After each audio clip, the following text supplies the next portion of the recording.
Party people in the house tonight.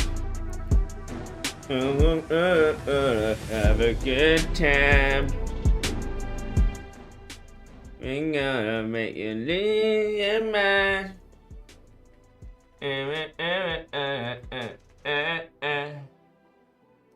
Every day I'm shuffling. All right, let's see what's happening with Birthright Citizenship. What's happening? Has anyone been following it? I saw one post with Ketanji Brown Jackson. People were like, "Oh, she's not fucking dumb. Why is she saying that? She's so dumb." So, I'm not entirely sure what is going on. Haven't been following it. Hopefully, everyone learned a little shooky from that Sherman's order post, the video.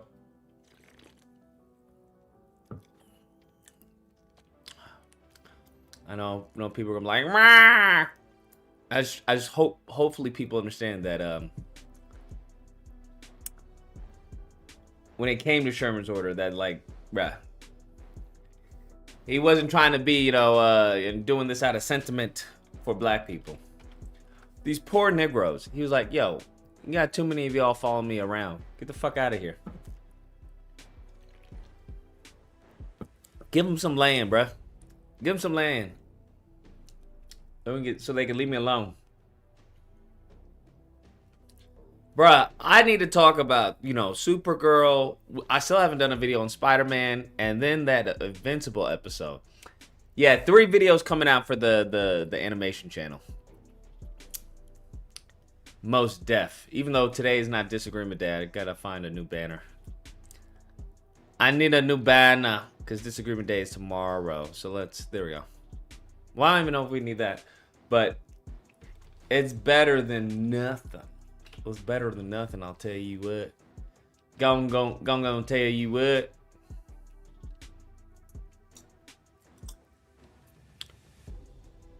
That episode was insane.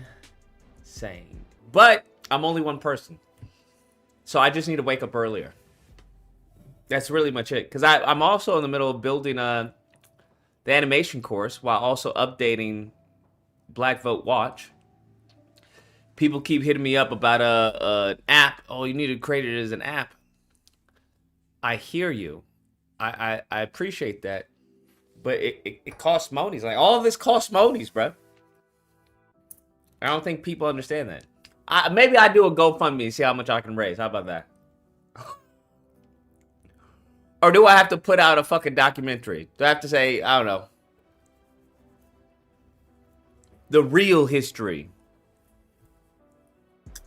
secret history of Americans?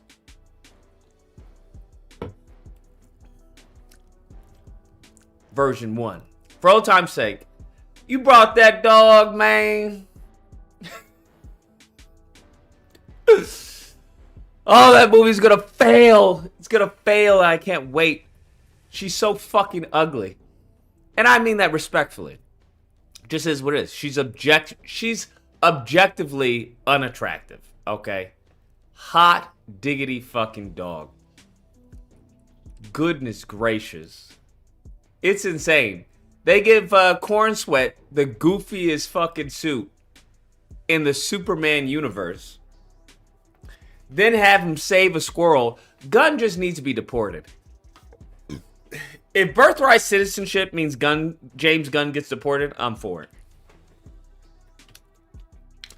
So I find it interesting because you have a lot of the black Americans who are like, "Oh, Birthright Citizenship, oh, no, did for us. I'm like, what's wrong with y'all, bro? Genuinely, I'm genuinely disgusted in like black people because the brain fucking that has been going on is insane. Most black people, from what I've seen in the political arena, are just dark-skinned white people, bruh. That's all it is. And I'm just like, what is wrong with y'all? What is going? I don't understand. It really goes back to what Dr. Umar said. What, a Europeanized fucking African. That's all it is. And you start to see that's going on in Africa. And it's just going on here. I'm like, bro, at the end of the day, I don't know, man. I'm just really irritated. Have you ever, I don't know, it'd be like, I'm trying to think of the example. It'd be like being born a Jew during Nazi Germany. Like, I'm like, what the fuck is going on here? What's happening? This is some bullshit. That's what it feels like, bro. Holy shit.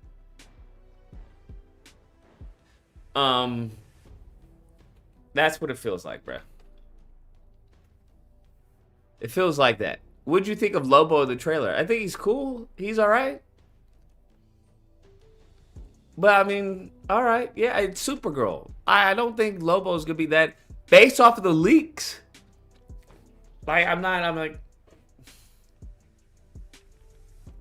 I think Jason Momoa is great as Lobo. I think he's awesome. It's just a shit movie from what it looks like. The whole premise is shit. Over a dog? Like, get the fuck out of here. The first Superman movie was over a dog. Y'all do understand that. The first Superman movie was about a dog.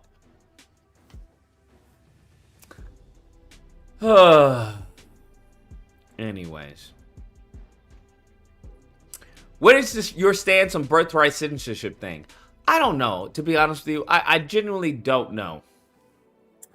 Because based off of my understanding in this country and its relationship with black Americans, these mofos have never... One thing I said on my Twitter was that I think many black Americans are realizing that the laws were created because of black Americans, not for black Americans. And I think that's absolutely crucial. Because you're getting a lot of Negroes who are talking about, this for us, this for us, this for me. I was like, this country has never made a law for you. That hasn't been the case. All right? There's never been something exclusively for you or benefits you. Because that went away when they, talked about, oh, racism is bad and we got to, equal protections and all that shit. That went away. That is the hustle. That they made laws attacking a race, but then their fix was, well, we're not going to make any laws that negatively, impact a race or whatever. Or any laws, I forgot what it says actually. Right, but you can't make a law for a specific race. So it's like, well, if you can't make a law for a specific race, then how are you going to fix the laws that you targeted this specific race with? And they're like, that's the funny part. We're not. We don't want you Negroes here. And what's really crazy, I'm starting to see, is these mofos keep on talking about, I'm indigenous. And I'm like, fam, listen, I don't know who needs to hear this. Just because your ancestors fucked a Native American, that doesn't make you Native American. That doesn't mean your ancestor was Native American. Right? Do people get that? Because these Negroes are under the belief that because Native Americans interbred with Africans, right, African slaves, that means, oh, see, we were indigenous. No, nigga. No. And then I'm also starting to realize that some of them are conflating skin color with like ethnicity and race. Like, just because they saw some dark people doesn't mean that they were black, fam. Do you understand? They're dark Native Americans. Do you understand? That's like tantamount to someone seeing, I don't know, a fucking Indian and then being like, oh yeah, it was a black guy. No, that's not a black guy. That's a fucking dark Indian. Okay? There's a difference. All right? So I'm realizing that it's just a misunderstanding of history. And it goes down to, it usually boils, I've noticed there's a pattern, even when it comes to like conspiracy theorists. It's just a misunderstanding in some cases. Because if a white person saw back in the day a fucking, Cash Patel, or like, one of them dark Indians, I mean, I don't know what to tell you, but I think many of these fools, they just want to be anything except we know black, we know black, we know African, we know African. And it's just, I don't know. The more I look into, like, even when it comes to Sherman's Order, I knew vaguely of Sherman's Order. I knew what it stood for. I knew the 40 acres and a mule. Even with, not Wesley Snipes, what's his name? Who's the director? I forgot, but I'm aware of that. But once you actually start to look at the history, look at the language, it dispels all rumors and beliefs that you've had. You then come to find out, wait, and now I think I'm going to do another video on Black Wall Street. That's what I'm really going to do, because I'm sick and tired of niggas like, oh, Black Wall Street, they done shut it down and everything, that's why we don't got up Black Wall Street, because anytime we build something, they try to destroy it. I'm like, niggas have been fed fucking myths. That's what I've realized. And I'm part of that group. I'm not even going to lie. I'm part of it. Because I grew up with 40 acres a mule. I don't know about you. My parents used to talk about 40 acres a mule, man. We deserve our 40 acres a mule. And so reading Sherman's Order, bruh, it changes the whole understanding of how people are basing this reparations off of. Now, I know people want to say, well, it's not just slavery, Lucas. It's also Jim Crow and blah, blah, blah. Okay, then nigga, then you also have to understand that Jim Crow and segregation and all that didn't just solely and exclusively impact black descendants of chattel slavery. It didn't. It just is what I don't know what to tell you. So now you have to take into account all the immigrants who have come over here, who are also discriminated against due to segregation or fucking Jim Crow laws and stuff like that. So you really have to think this through when it comes to, especially those who want to make it exclusive, or they just want to, everyone else who's not us, that you don't get anything. I'm like, nigga, that's not going to work, fam. And another thing is, what irritates me is when people constantly bring up other groups. You're not fucking Japanese, fam. I don't know what to tell you. You bringing up the Japanese reparations does nothing for your case. All right? I don't know what to tell you. You're not Japanese. This country, they didn't fucking like the Japs during that time to begin with. But guess who they've always not fucking liked? Your black ass. They've always not liked you, bruh. And the Japs had to fight, 40 years to get that? So when you bring up other groups, you are not those other groups. The perfect example is when the officer speeds you over for speeding. Gives you, pulls you over for speeding. What about all them cars before me, ahead of me that are speeding? And don't worry about them. I pulled your black ass over. License and registrations, motherfucker. But that car was going like 80. I wasn't even going 80. I don't care. I pulled you over. Where is your license and registration? But that's not fair. Life ain't fair. Where is your license and registration? I'm only going to ask you one more time. That's what you have to understand. You can't be talking about, oh, we black people and we fight white supremacy and all this, but then be like, well, why don't we get treated like this other group? That other group got reparations. Which one is it, nigga? You a warrior? Huh? Or not?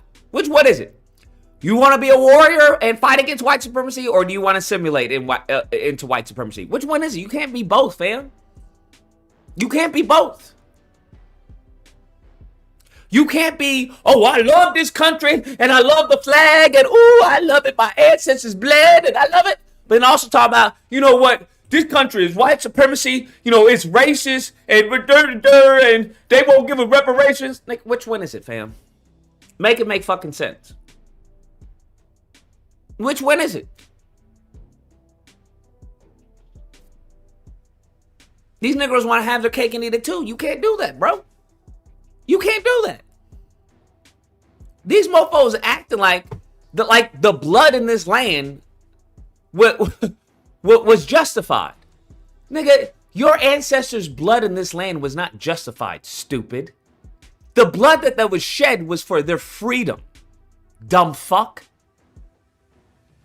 Do you not get that? Even in the Civil War, it wasn't like, oh, we gonna fight for America. Let's go. We gonna fight for America. I love this land. Let's go. No, stupid fuck. That's the whole reason for the proclamation, the Emancipation Proclamation. It's like, hey, I got nothing to fucking go. I got nowhere to go. Got no fucking rights. Nothing.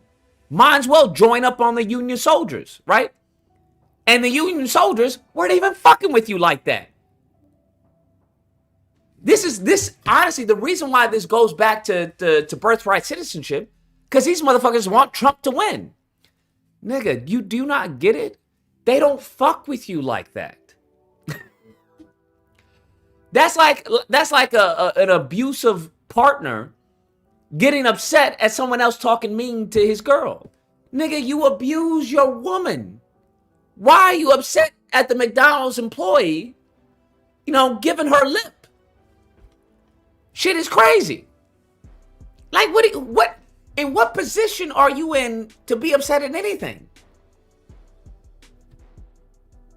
So that's what I'm like, bro. What are y'all talking about, bro? There is no valiant blood in this fucking soil. Niggas acting like they were doing something. Oh, they're patriots. Nigga, what? I was looking into that, and there were actual coons. That's, as far as I'm considered, that's a coon mindset, fam.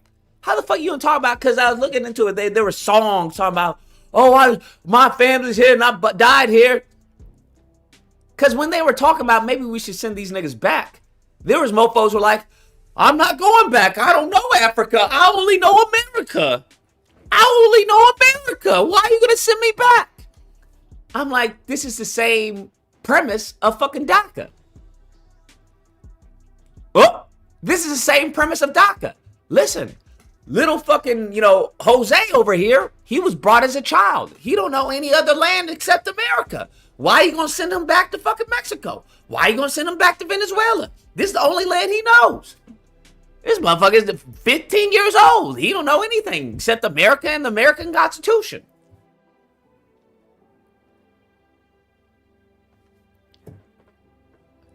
I mean, it is what it is. It is what it is. But all this talk about, reparations and Sherman's order, I'm like, these motherfuckers didn't even give they didn't even give your ancestors the land. Do you understand? It wasn't even theirs. It was under fucking military order. Do you understand that? That by definition, it was limited at the behest of the white man's approval. Do you not get that? That even if you had been a freed slave, come from a family, and it had to be three respectable Negroes. So you know the type that they talking about, probably, the Candace Owens, what's his black ass on the Supreme Court? Them Negroes. Respectable Negroes from the head of their families. And then you had to apply. And we would see if we give you a percentage of the land. It was up to 40 acres. Not all 40 acres. Obviously, you couldn't give you a whole bunch of people, a whole bunch of fucking slaves being freed. Oh, everybody gets 40 acres. The land wasn't that big. But then in addition to that, you had to work and live on the land. It wasn't just land for you like, oh, wow, they give us land. This shit was temporary. And the mules didn't come afterwards. They were like, all right, loan the niggas some mules until we figure out what the fuck we gonna do with them.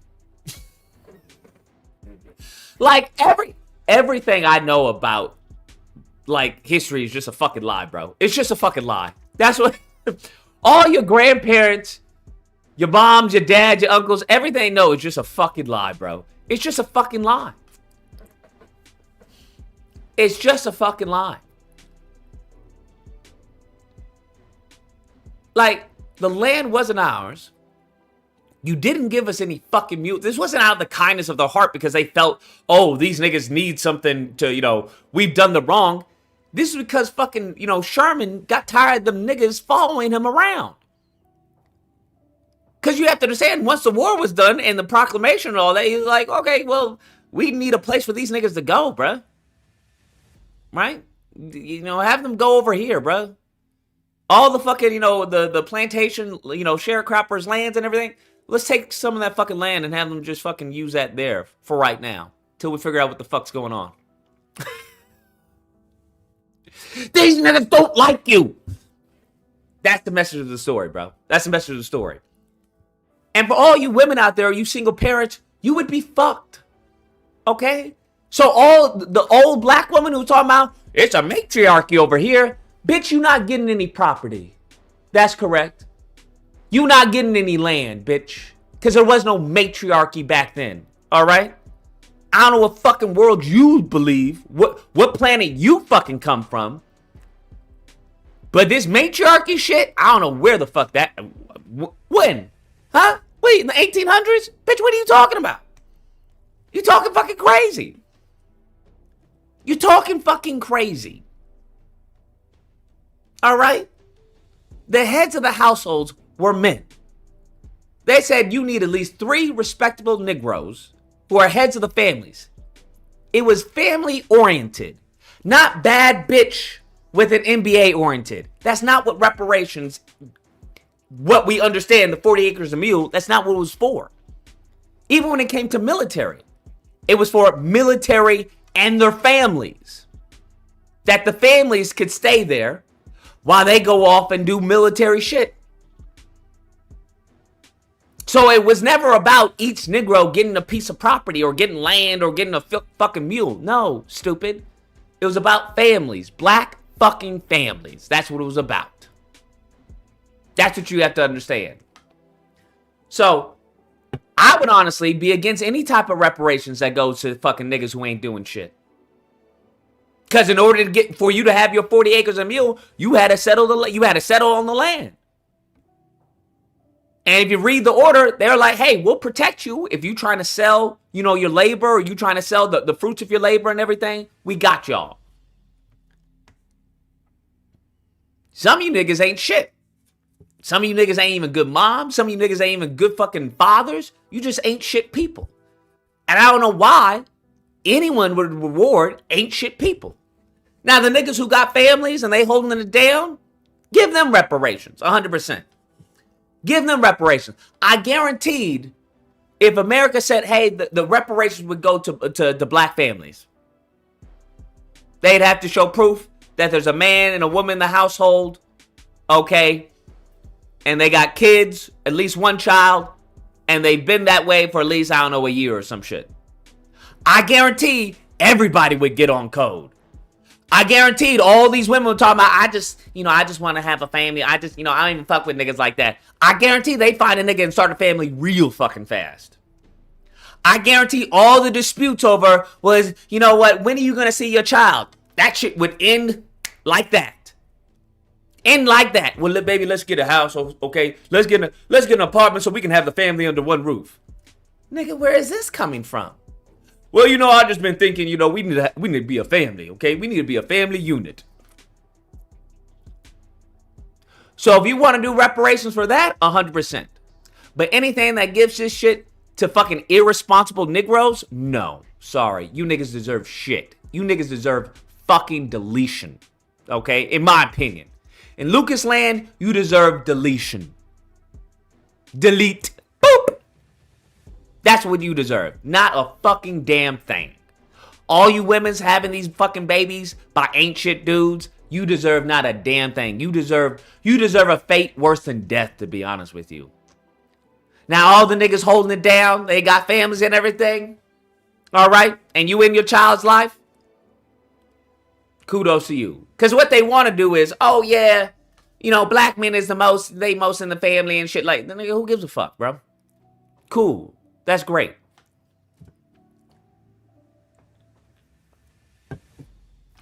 So 100%.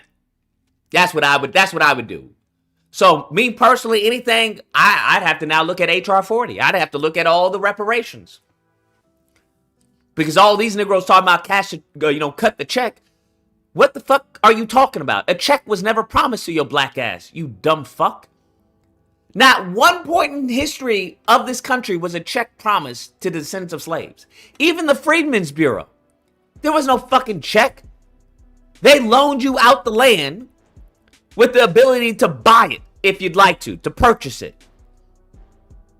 What are you talking about? There was never any mention of any fucking check for Negroes. Not one. Not one. But what about the Jews? Are you Jewish, nigga? Then don't worry about them. That's what this country has told you. But what about the Japanese, nigga? Are you Japanese? Then don't worry about them. But what, nigga? You not them. We talking to you. We talking about you. We not talking about them right now. We talking about you. So I find it interesting because I saw in the comments someone was like, "Oh, we gonna get it through blood." Shut the fuck up with this get it through blood shit. You niggas right now are the most docile group of fucking people on the fucking face of the planet. You have been, I would say, chemically engineered for self-hatred. That's what I would say. You have been chemically and systematically engineered for self-destruction. Those are the facts. Excuse me. No other group of people have this type of fucking workflow, have this pipeline that black people have in this country. Chemically and systematically engineered for destruction. So when they find a Negro who's a millionaire, who's made it, who has a family, they are surprised. That is an anomaly. Do you understand? That's an anomaly. They're like, what?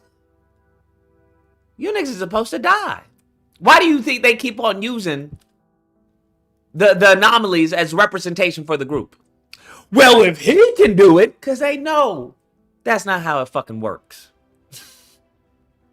They know that's not how it fucking works. Because they have created the system to make sure it doesn't fucking work that way. They've created the system to make sure it doesn't work that way. They're gaslighting you. It's a whole fucking gaslight.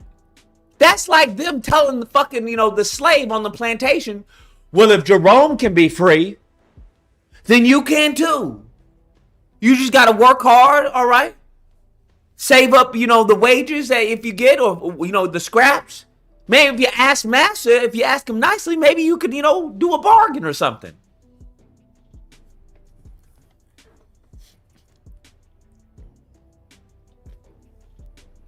So that's what people need to understand. Because when it came to the 40 acres and a mule, there were already black people who were free in the North.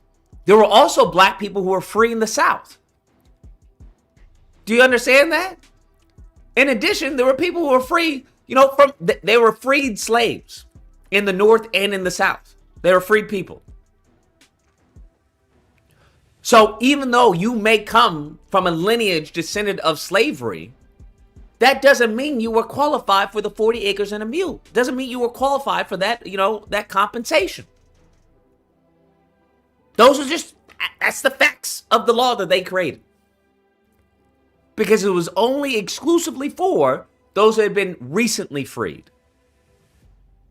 Recently freed in those rebel states. And it wasn't even all of the states in some cases. If you read the Emancipation Proclamation, they made exceptions.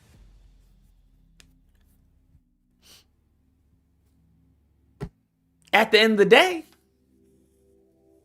And then you didn't own the land. You didn't own the mule. It was practically, nigga, you were land sitting.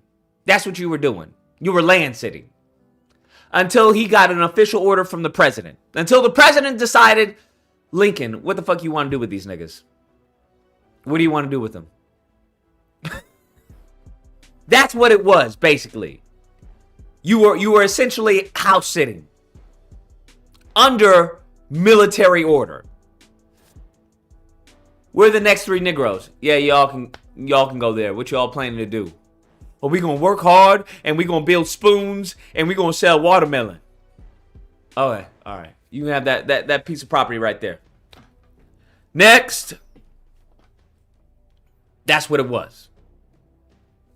That's what it was.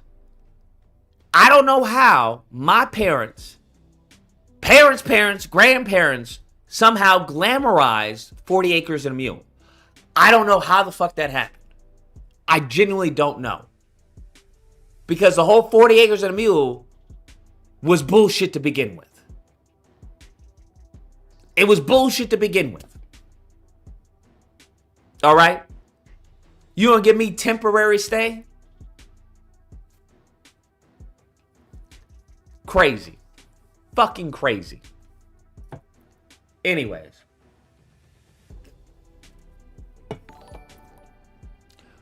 You said sell watermelon. Well, I say that because that's what black people sold at that time. Where do you think the stereotype of watermelon was? Where do you think that came from? That was one of the fruits black people, freed slaves, freedmen, would sell to turn a profit. So what did they do? They fucking made stereotypes of watermelon that even till this day hold up. Think about that. You mean way back then that stereotype lived all the way up until 2026? Yes, that's correct. That's correct. It's just fucking lineage of evil. I don't know what to tell you. Lineage of fucking evil. They've been so crystal clear with how they don't like you, and you niggas keep on saying, why not? But look, we built the country for you. But we fought every war with you guys. But we haven't even we didn't do any January 6th. I don't understand. They've told you, fuck you. Now, until you say, fuck you back, it's a wrap. It's a wrap, bro. It's a wrap. There's no way you can be in love or be patriotic with the state of the country currently. I don't even know at what point in time you would be. These motherfuckers have tried to push back on every type of progress imaginable. We went to war over slavery, fam. Do you understand? These motherfuckers were willing to die. The South. The North was like, well, we want to unite, bro. We want a union. The Union was willing to die over the Union. And the motherfucking Southerners were willing to die over their property. Fuck that shit. And every single step of the way, it's been a fucking uphill battle. It's been an uphill battle. Think about that. There is not one fucking law you can say 13, 14, 15, civil rights, whatever, that has been like, do we all agree? Yes? All right. Every step of the way has been an uphill battle. And every single time you get a little inch, they fucking push you 5 steps back. So I don't understand how mofos can be so proud, bro. The only way you can be proud is if you're ignorant to history. That's the only way you can be proud. Genuinely. Because they talk about freedom and everything. Everybody who's ever been in court knows that there's no such fucking thing as a constitution. Everybody who's ever been in a court battle, a court case, knows there's no such fucking thing as the Constitution. There is either, do you have money to defend your rights? No, nigga. Cool. We'll talk to you later. We'll talk to you later. So this whole fucking, they sell this shit to poor people. That's what I've realized. Because all the rich people don't fucking buy that shit.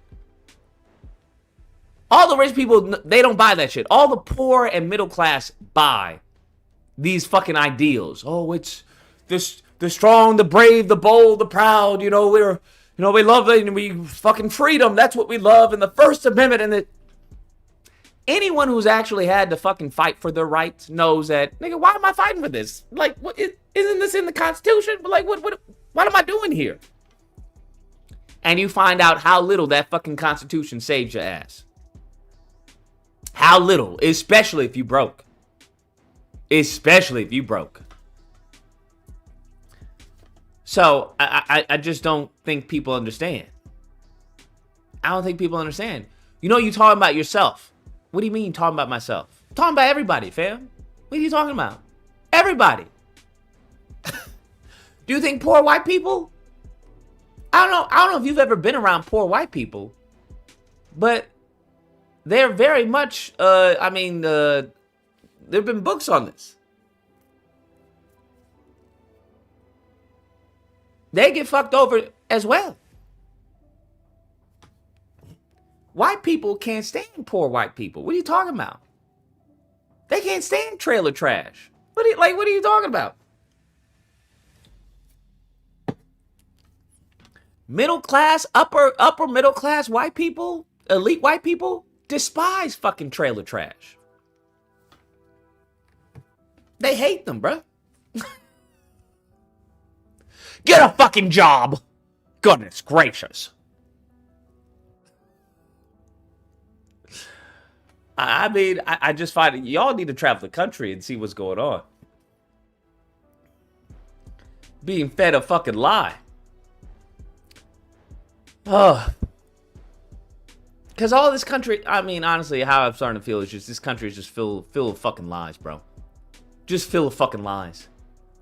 It's like the baddie that you finally get home. You're like, oh fuck, I can't wait to go to America. I love this. Oh man, this shit is amazing. And then you get the baddie home, and the baddie got fake fucking lips, nose job. Wait, that ain't even your real nose? No. Right? Eyelashes aren't real. 4 pounds of makeup because you got bad skin. What? She's wearing some type of fucking, what are they called? Slims or trims? Where the fuck Kardashian mean? So that's not even her real body. That's not how it even looks. What the fuck is this? The ass don't even jiggle right. What the fuck is this fucking manufactured ass? What? Bitch, does that say... Does that say Nabisco? Why's your ass got made by Mattel on it? What the fuck is this? That's America, fam. And then when mofos go, hey, this is some bullshit. People want to say, well, what about the other ones? It's like, listen, I'm not saying that the fucking Hobbit in the bar, you know, I'm not saying I want to fuck the Hobbit in the bar. I'm just saying the baddie ain't really a baddie, bruh. That's not what that is. Oh, so would you rather the Hobbit? And it's crazy hearing black Americans say this shit. It's crazy hearing them say it. Oh, why don't you go to Africa then? Okay, if you don't like the country, why don't you go to Africa? Nigga, what? What? Because you want the country to stand by what it says it stands by. All men are created equal. Right? What you mean? So now I want the country to live to the ideals that it says that it was founded on. Oh, we love the Bible. So because I want the country to live up to those ideals and the expectations, I'm the bad guy? I'm un-American? I'm unpatriotic? What the fuck? What? I should go to another country? What? Why? Why would I go to another country? So I can be a victim in that country as well? Because I don't know why these niggas think that, because I find it interesting. The same people want to talk about white supremacy is global, tell you to go to a different country. What the fuck is that going to change, nigga? What's that going to change? If it's a global system, what the fuck is me going to change? The only thing I would argue is that if you were going to go anywhere, I would probably argue Africa, to be honest with you. That's why I'd at least argue. But it turns out mofos over there, they in the same situation. The only difference is instead of white people, they got fucking Africans. I can only imagine you getting pulled over by a fucking officer. You're like, oh, it's a brother. What's going on, man? Nigga, I am not your brother. Get the fuck out of the car. Whoa, what? Do you understand how much of a mind fuck that would be? How traumatizing that would be? Get the fuck out of the car. I am not your brother. I am not your nigga. Why do I smell weed in the car? Weed? I don't have any weed. Are you calling me a liar? No, I'm not calling you a liar. Put your hands on the car. Okay, all right. You understand how traumatizing that would be, fam? I'm sorry, bro. I don't know if I'm ready. I don't know if I'm ready, bro. So you have to understand, bro. You're gonna have to put up a fight somewhere, bro. You gonna have to put up a fight somewhere, bro. You don't have to put up a fight somewhere. These mofos, because American blacks, I don't know, man. It cooked. We gonna, like I said, we didn't do like the Mexicans and everyone else do. We gotta import some Zulu warriors over here. We gotta import some Zulu warriors. We didn't import some people who are like, I don't know, they're descendants of slaves. Oh, you got family who was a slave in the Caribbean? Yes, brother. Yes. They sold my sister, my mother, my brother, my father. They sold them over there. Fuck these people, bro. They are evil. They are lineage of evil, like you say, brother. Fuck them. Okay, all right. Let's have you. We need just a couple of y'all to come over here to the States, bro. We gotta boost our numbers a little bit. We gotta re-niggify some of these neighborhoods. Oh, absolutely, brother. What is going on? Yeah, you know, Inglewood, you know, Compton. We gotta re-niggify them. They just, you know, they getting diluted. Okay, brother. Yes.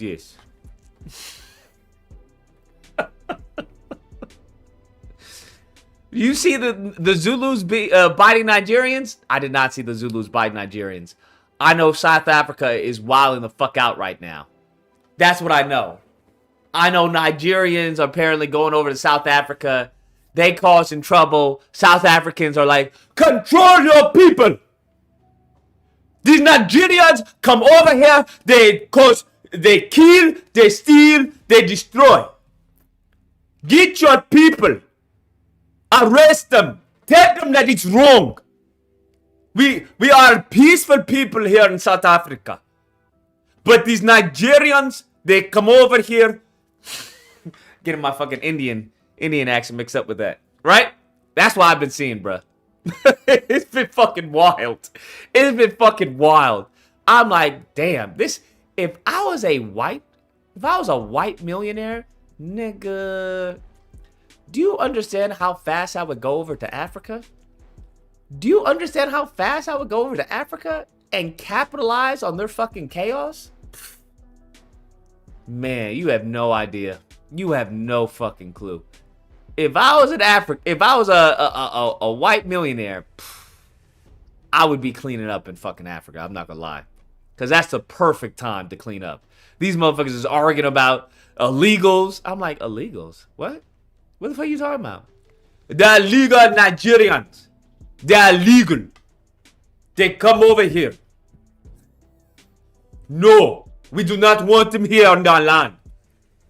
South Africa is for South Africans. Nigeria is for Nigerians. Kenya is for Kenyans. I'm like, oh, these niggas is talking like FBA.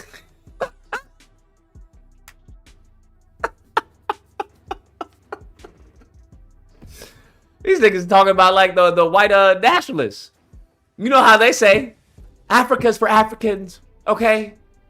America should be for Americans. So you mean white people? Yes, white people.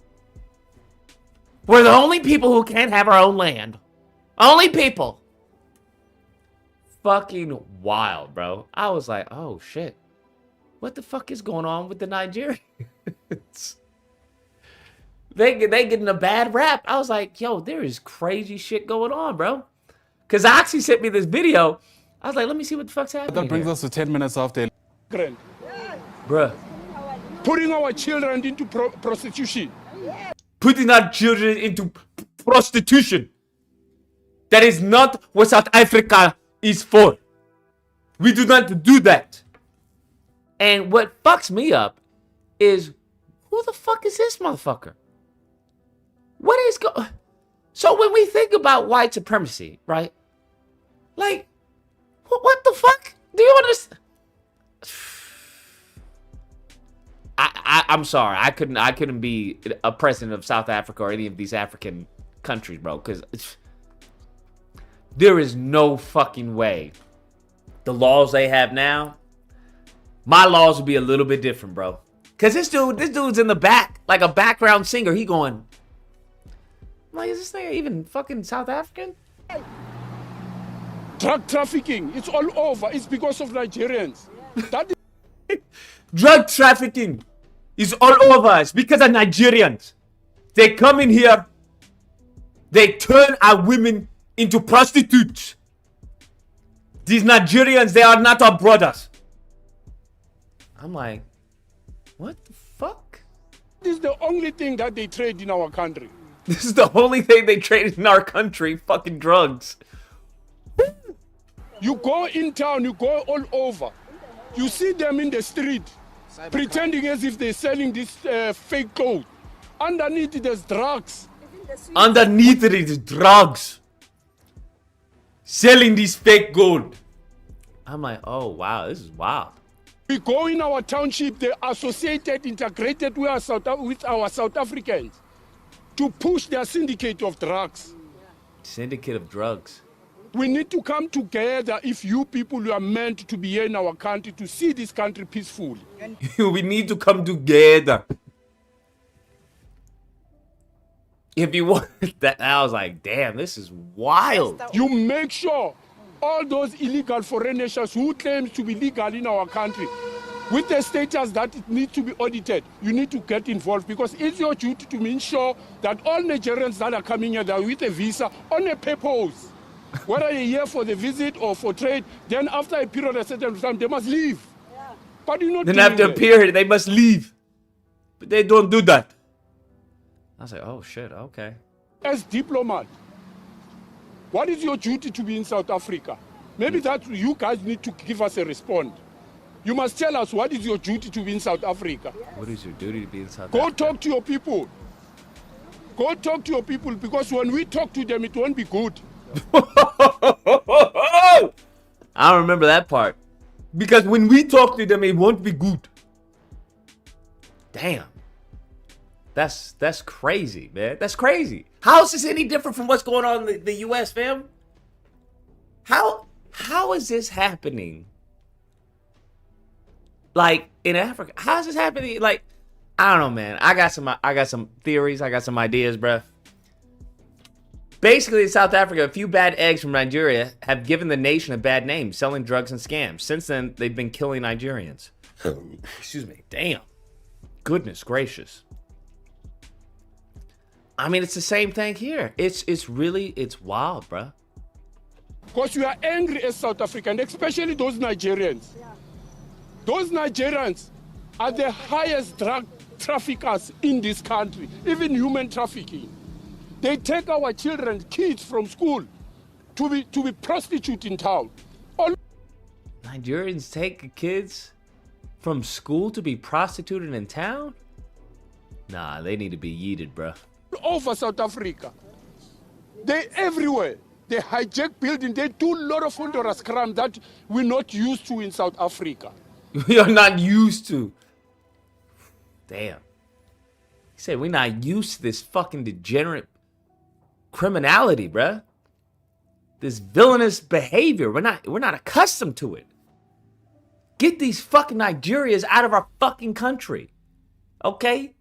You come over here with your IDs and then you fucking take our children. You fucking sell drugs. Get these motherfuckers out of here. Go back to fucking Nigeria. People, this has to come to an end. South Africa belongs to us. It is not all South Africans, just the ignorant.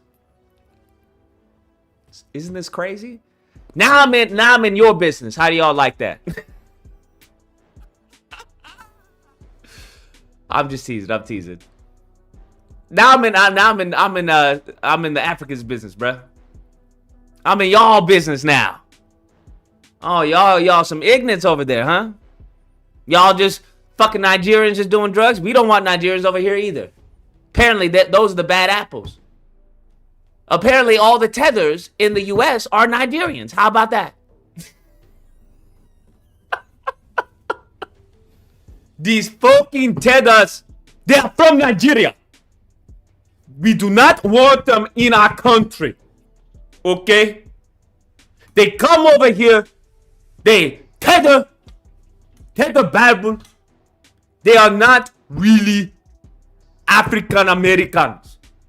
They are not black Americans. They are not foundational black Americans. Get these tethers, these Nigerians back to Nigeria.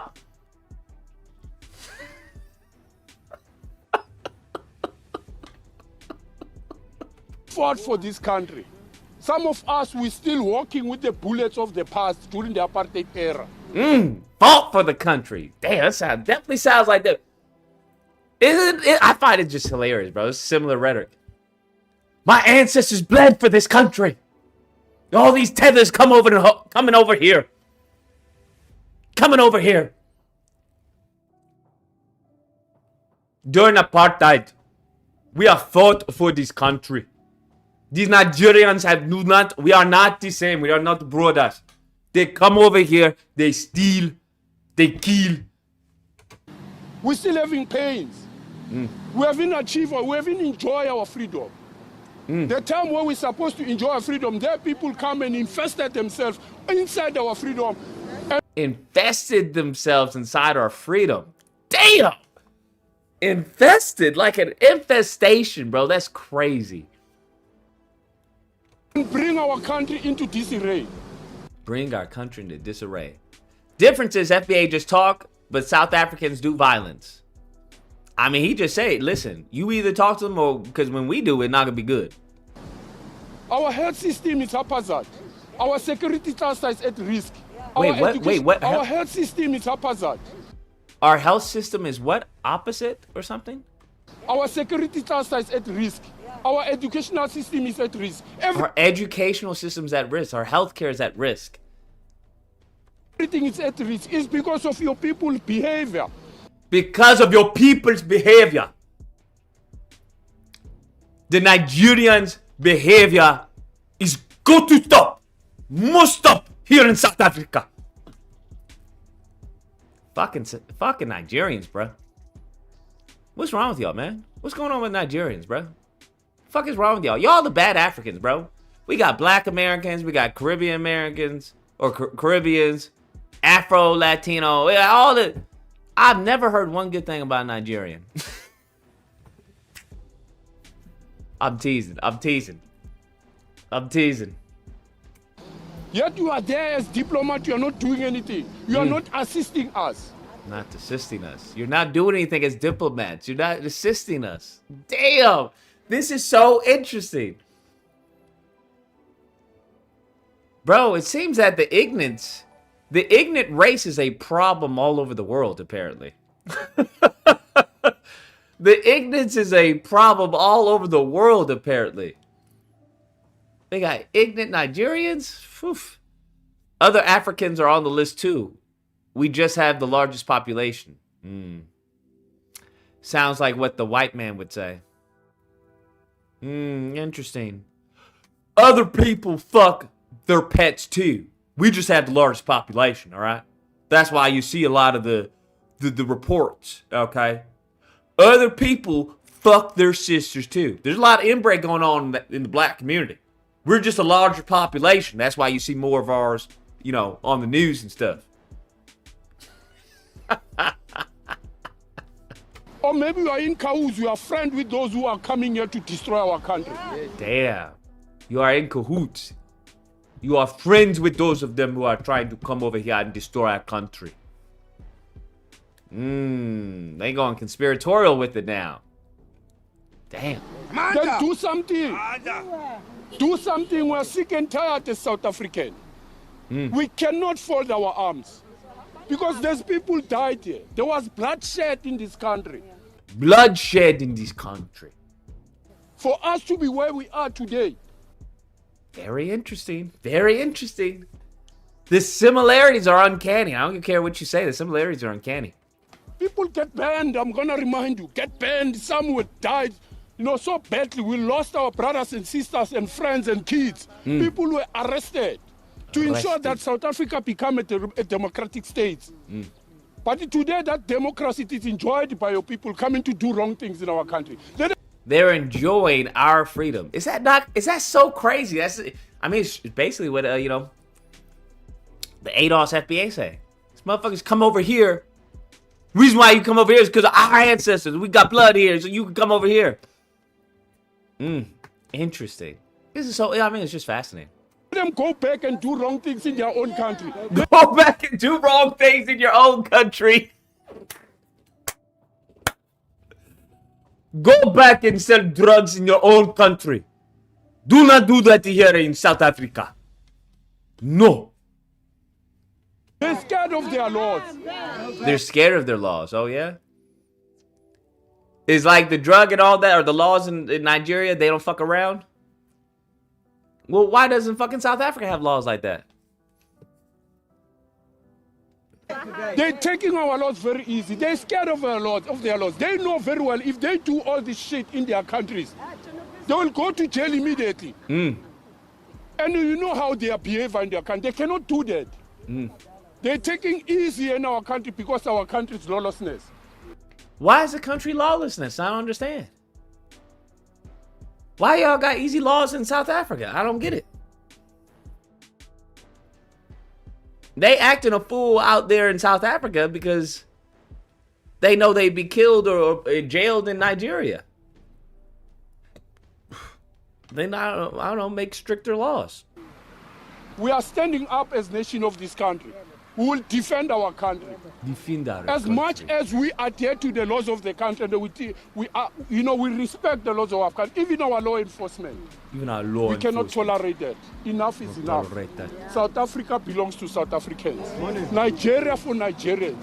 Zimbabwe for Zimbabweans. Ghana for Ghanaians. China for China. South Africa is related. Crazy, bruh. Is this not fucking crazy? Isn't it this tribalism that got niggas in this problem to begin with? Isn't it this tribalism that got niggas in this problem to begin with? Am I missing something? Whew! Goodness gracious, man. Goodness gracious.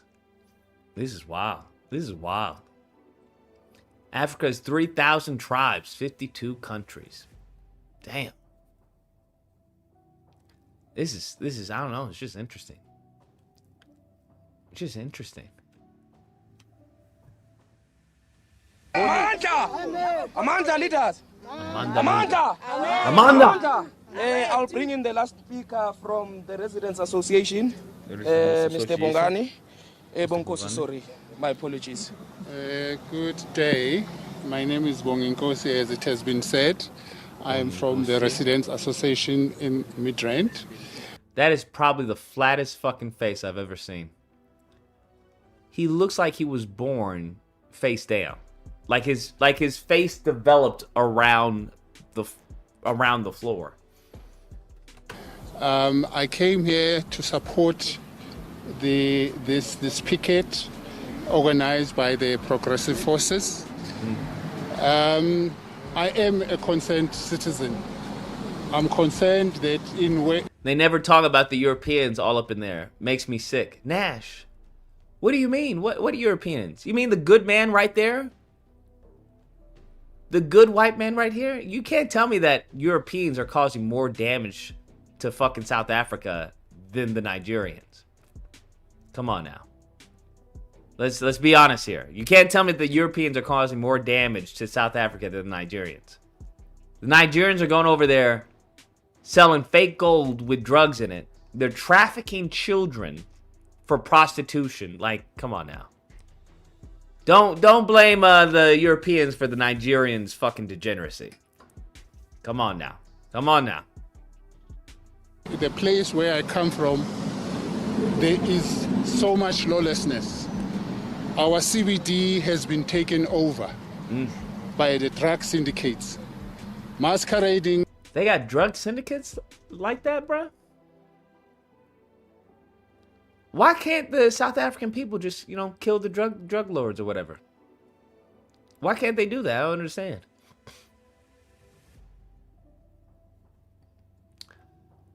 $407, you're on the line.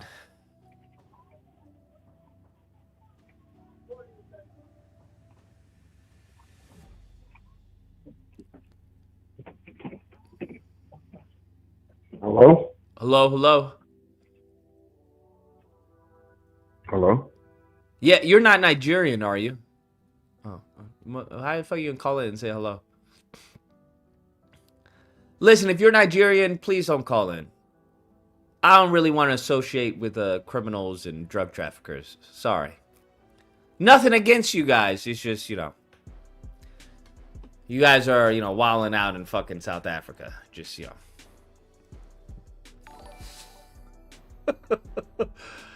This group specifically blames immigrants when 72% of their economy is owned by white South Africans, who are 7 to 9% of the population.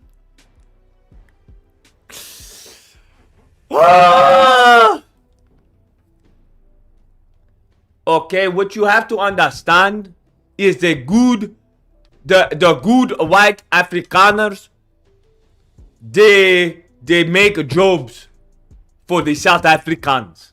And the Nigerians, they come over here and they destroy the good jobs for us. They take our jobs. They take our healthcare. No. It must stop today. Nigerians for Nigeria. Okay. South Africans for South Africa.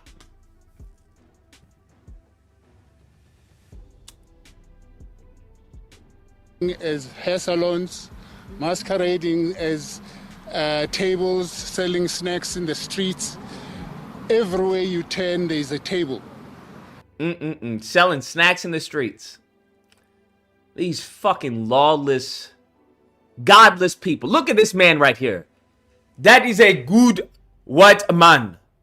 He not only has one crucifix, he has 2 crucifixes. He is double as holy as the Nigerians. 2 times as holy as the Nigerians.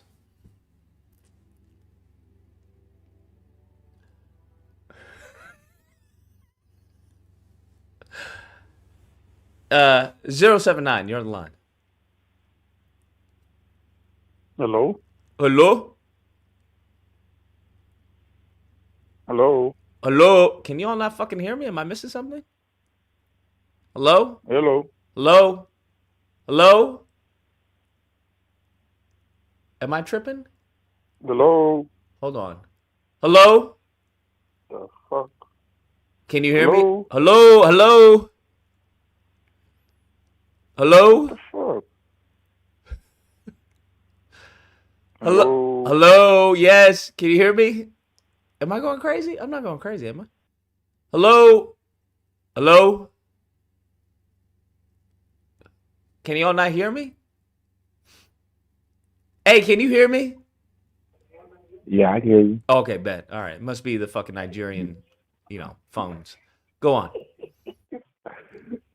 So, bro, I want to help you with the 40 acre and the mule thing. So what happened was how you get to define distinguish. So what it was for soldiers. Listen, this shit is funny. It was for soldiers though at first, right? What happened was the free slaves that came about, they were the farmers. The farmers took up most of the money and the land. So when they came back, those little, and I will tell you this, it was not all of them. It was 4 of them. And then half of a fifth one. Listen to me. Texas, Oklahoma, Louisiana, Georgia, and then a little bit of Alabama did it. These were the places that you can get your 40 acres. But you had to be a soldier at first, but then the farmers came in, as you hinted. And then, you know, of course, the op had to come in there and say, oh, you said watermelon. Yes, dumb nigga. We were farmers. Stupid. So, yes, Lucas. And you're on to something with the 40 acres and a mule thing. But once again, y'all are late, bro. I don't disagree, sir. You guys are. This is why I say it's becoming ridiculous. And once again, you and Chuck are on to something, bro. But Chuck is a womanizer, and I ain't with that shit. This nigga is wild with his shit too. He don't even give. I don't think that nigga ever had a mama. So I bet Chuck just came out of his daddy Dutch, ready to go. So I'm just saying, bro. You on to something, but once again, y'all are late, and that's why they started breaking up the black family too. Because back in the '60s, it was a Black Panther guy. Well, he wasn't known as a Black Panther. He was a lawyer who was an undercover Black Panther, and he tried to sue the state for his 40 acres and a mule. And they realized that some other black folks might come along and think about that. But yes, that's how you were distinguished. You were a soldier.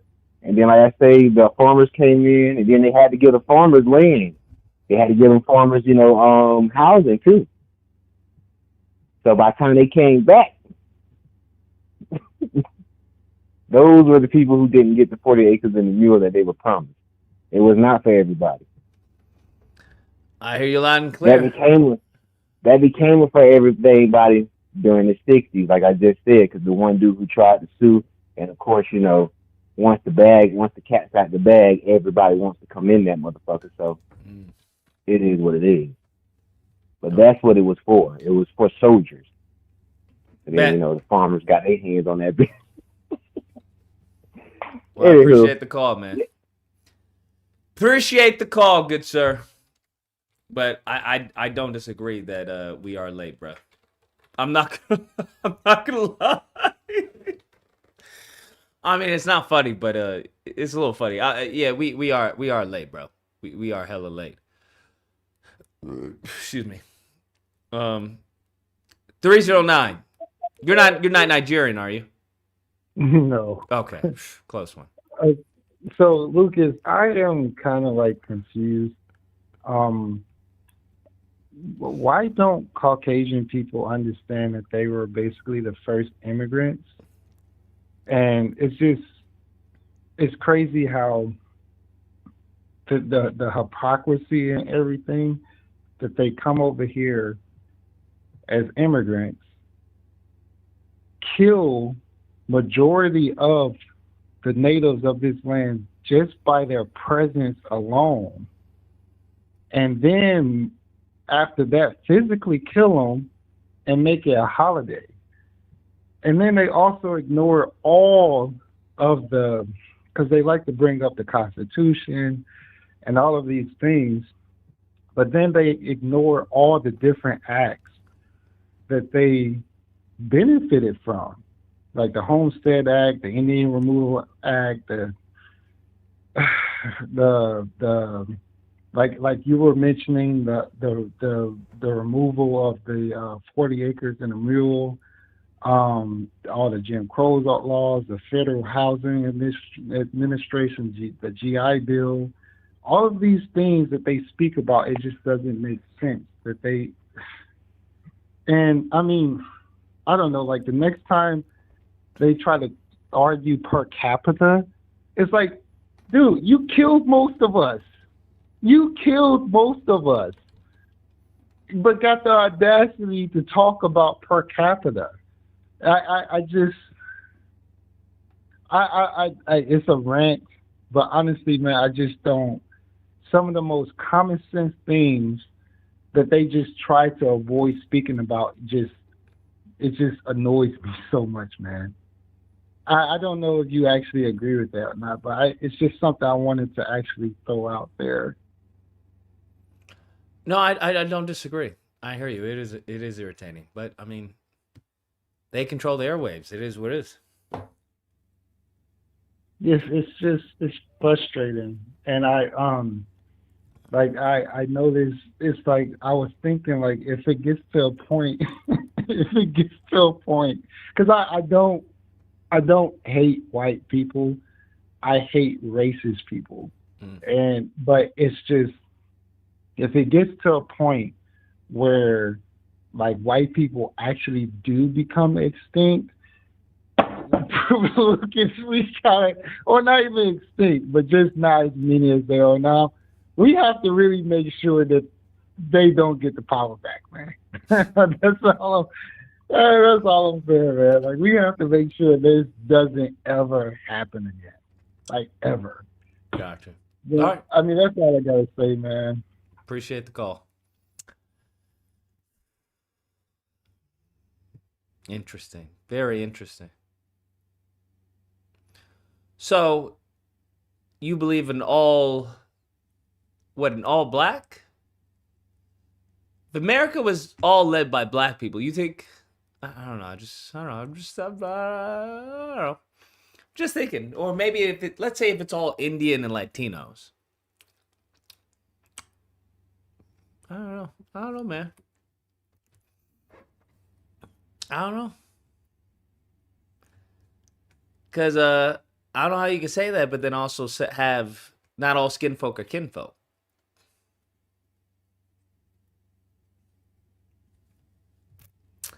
That's why I say lineage of evil. Not necessarily white people. Because no group of people have done anything by themselves without any assistance. 079, you're not Nigerian, are you? I'm South African, so okay, one of the good ones. I'm so sorry to hear what's going on to your people. One of the good ones.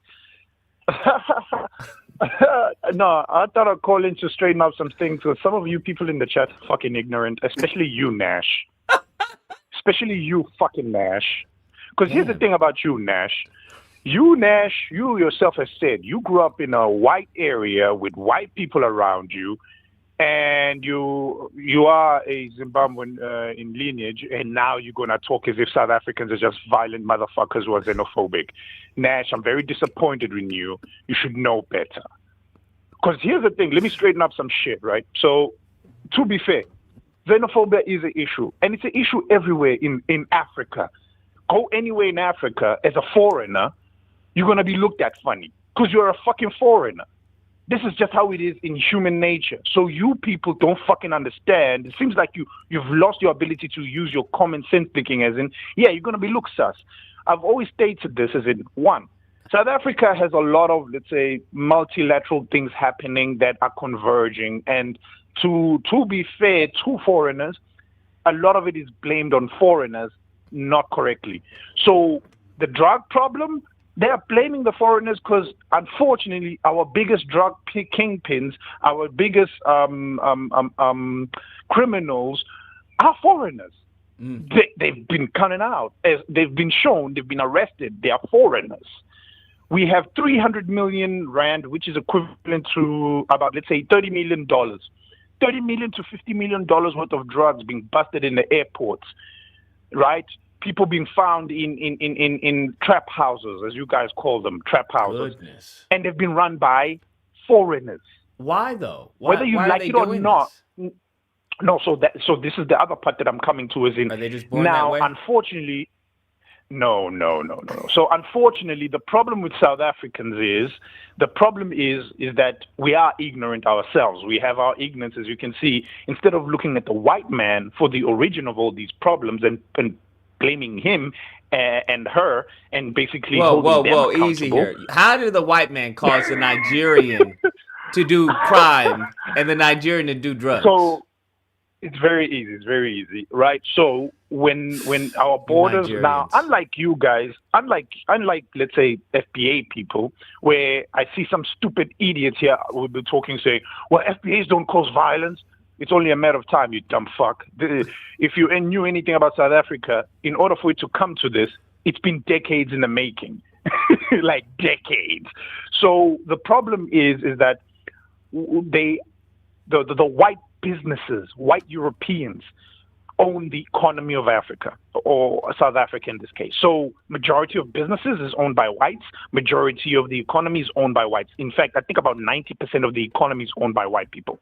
So what happens is all blacks, including the black foreigners, go to white men for jobs. Now, as you know, in any trend in any world, if you're a foreigner, you are usually cheaper labor with the same qualifications. It costs more to hire a South African than it is to hire a foreigner. So what do? They hire foreigners. Wait, you can hire a Nigerian for less than a South African? Yeah. Comparatively speaking, it's cheaper to basically hire a foreigner who has the same qualifications than a South African, because a South African is costing more. But doesn't that benefit South Africa? No, it doesn't, because we have a high unemployment rate already within the South African group. So unlike in America, we don't have, like, let's say, single-digit unemployment. We have literally almost 50% unemployment. 50%, sir. Why don't you guys just create jobs? Adults working. Create some businesses. No, so that's the point, right? Is that there's this cycle that goes on, right, where white people create businesses because they have the money. Black people don't. And then they hire their own, and they hire certain foreigners, not all foreigners, and maybe one or two coon South Africans, and then everybody else is white. And then basically they hire those people. Those people's lives are better. And then the rest of the nation is, they are degenerates, they are uneducated. We don't want any of that. And then they have media that they still own, and then they perpetuate, as you see here, such news. Oh, right? the white. I mean, this SABC, seems to be black. Yeah? I mean, there's a lot of black people. You're telling me this network is white owned? Yeah. Like I said, 50%, sir. 50% of unemployment is, if I'm not mistaken, it's about 38% blacks. Blacks in South Africa, 38% unemployment rate, officially speaking, if I'm not mistaken. Right? 38% of black South What's Africans the unemployment are rate unemployed. for white South Afrikaners? About 8%.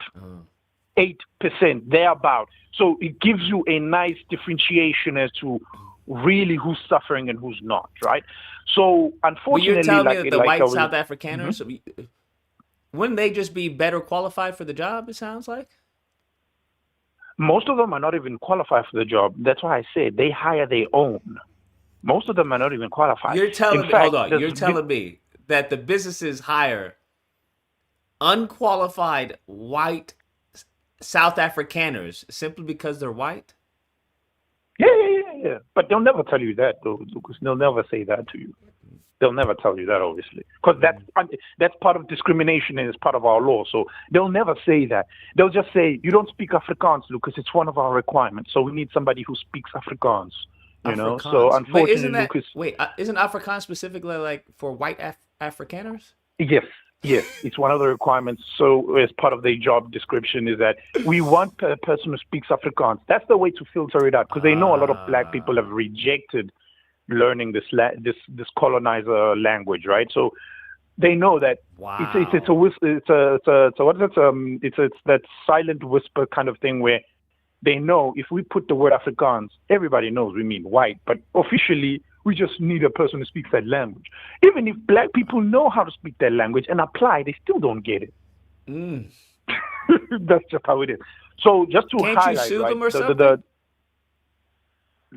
Based on what, Lucas? You don't qualify. You don't speak the language. So as part of the job requirement, but if you're saying there's systematic discrimination, couldn't you prove that? Lucas, how can you prove that this is because I'm black? When the way they prove it out here, have two people go in, right? White and black, same resume, same qualifications. and then see who they hire. Good luck, bro. That's not easy to do. I get you, but it's not easy to do. A lot of people have tried it. Believe you me, a lot of even government, Department of Labor have tried to do these things. There's too much going on. So like they've I said, mastered racism. Is that what you're? Is that what you're telling me? No, I wouldn't say. No.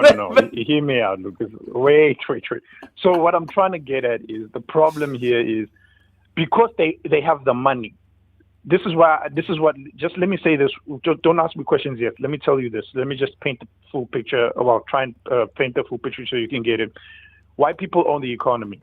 So because they own the economy, therefore they money rules. Bullshit talks. Mm-hmm. So even though we have politicians who are black, we have police that are black, we have all these things that are black, in political spaces. We may have political power, but that political power is given by white business. Mm. That's why we call them white monopoly capital, right? They've been dubbed that name. So because white businesses dictate to how the country is run, obviously, if you try to put investigations that go against that and show the systemic apartheid, because technically speaking, apartheid never ended in South Africa. Economically speaking, apartheid has never ended. A lot of people get confused by that. Apartheid only ended politically. Politically, it ended, but economically, it's never ended because the stats are still the same as they were pre-apartheid.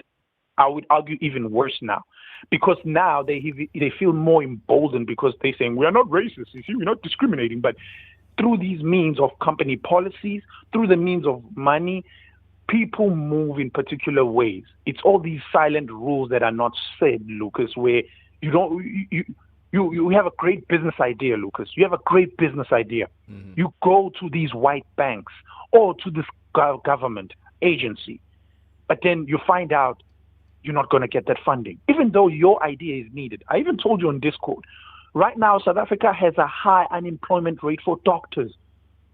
For doctors, Lucas. Yet the country simultaneously needs doctors. You understand? So you have graduated young doctors who have just come out of university now, qualified, ready to serve the country as doctors, but they're not hired. When they go to the private sector, because they're black, they're facing discrimination. So they are sitting in limbo as unemployed doctors in a country that needs doctors. Make that make sense? You see? But now, because of all this confusion and all these multiple economic things going on, the white man comes in and says, hey, it's because of the Nigerians, because of the Zimbabweans. Look at them. Look, we see they're getting hired, but you're not. They're getting hired, but you're not. You see, it's them. They're ruining it for you. And here's a funny thing. Usually the big kingpins are Eastern European white men.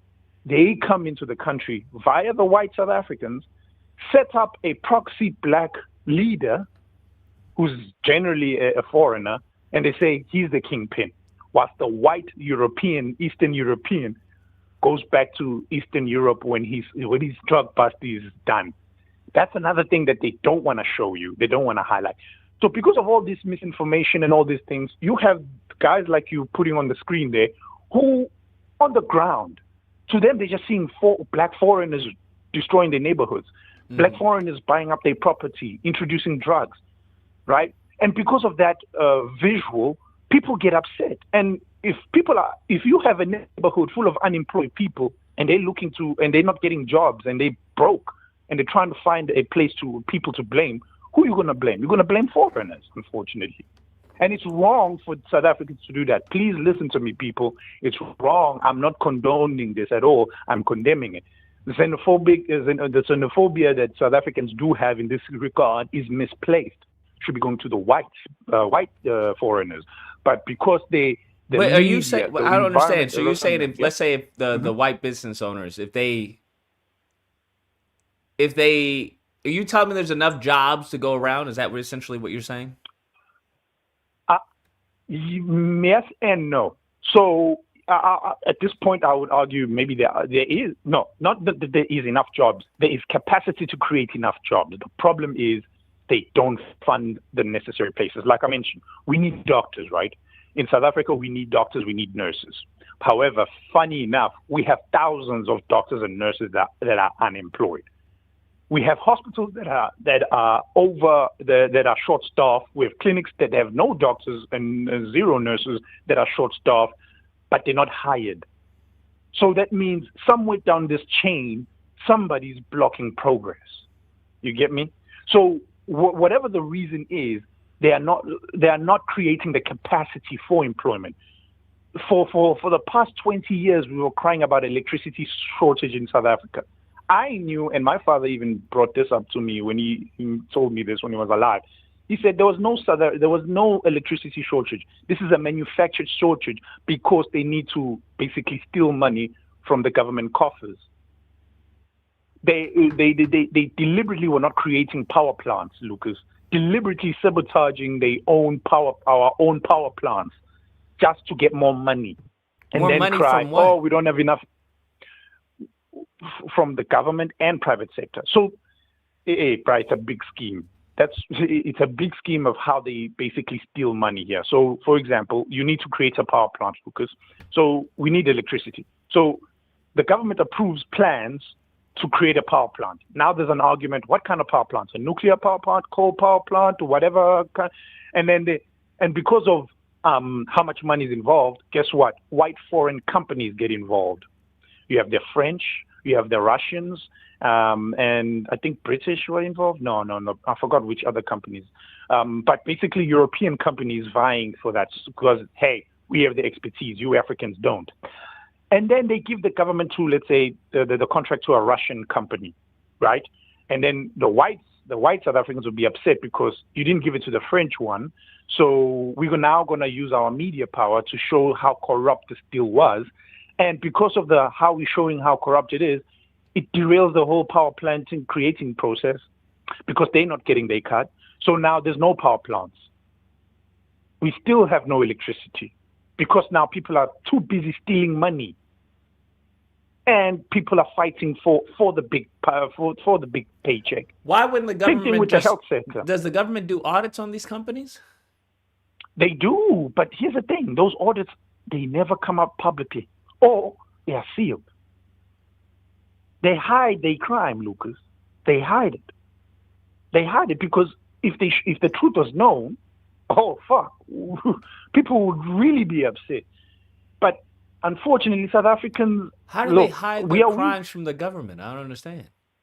No, the government is. Hold up. The government hides their crimes? Yes. Hear me out. Let's say you are a private sector person, Lucas. I'm the government, right? So you and I have a good relationship business-wise. So I'm going to issue out a contract.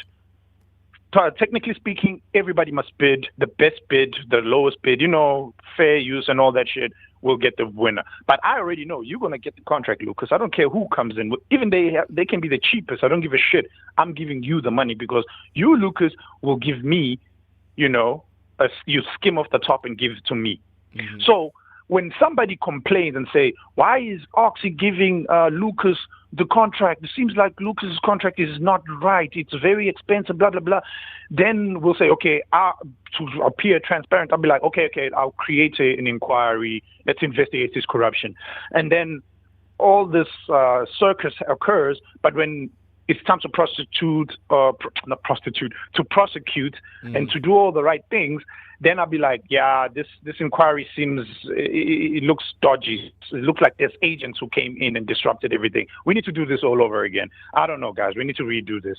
I don't know what's going on. In the meantime, I'm like, I'm sorry. In the meantime, since Lucas has a contract, Lucas is going to continue the contract, guys. We can't be waiting. We need this power plant right away, guys. It's important.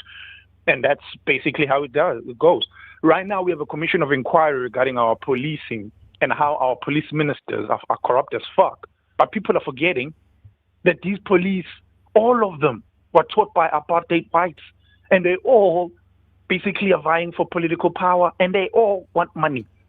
All of them are corrupt, but they're all pointing at each other and saying, you are corrupt. No. How dare you say I'm corrupt? You are corrupt. Is there an agency outside of the system? That's why I said private sector is what's winning. You can't trust whatever happening in the government. But there's no agency outside the system that can govern the government, or No. Government is the ultimate authority.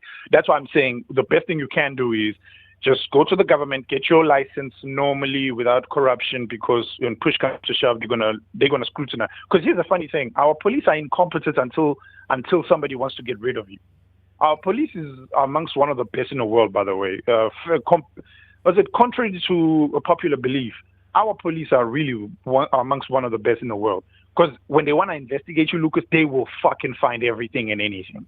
Like, they will really find out everything about you. But when they don't care, all of a sudden our police are very incompetent. But like I said, the issue is it's the private sector. Because the private sector runs South Africa, they're the ones who tell the politicians, they're the ones who bribe the politicians, they're the one who feed the economy. So if you're going to have all the big banks complaining, Lucas, you as the government, you will capitulate. Because the big banks are all complaining, saying, nah, bro, why are you there's saying... no checks and balances. Essentially, basically, like that can hold it down. That's why I'm saying, look at how Trump is running America right now. If the way Trump is running how he's running America right now, this is how South Africa is being run. Even back in the apartheid days, this is how South Africa was run.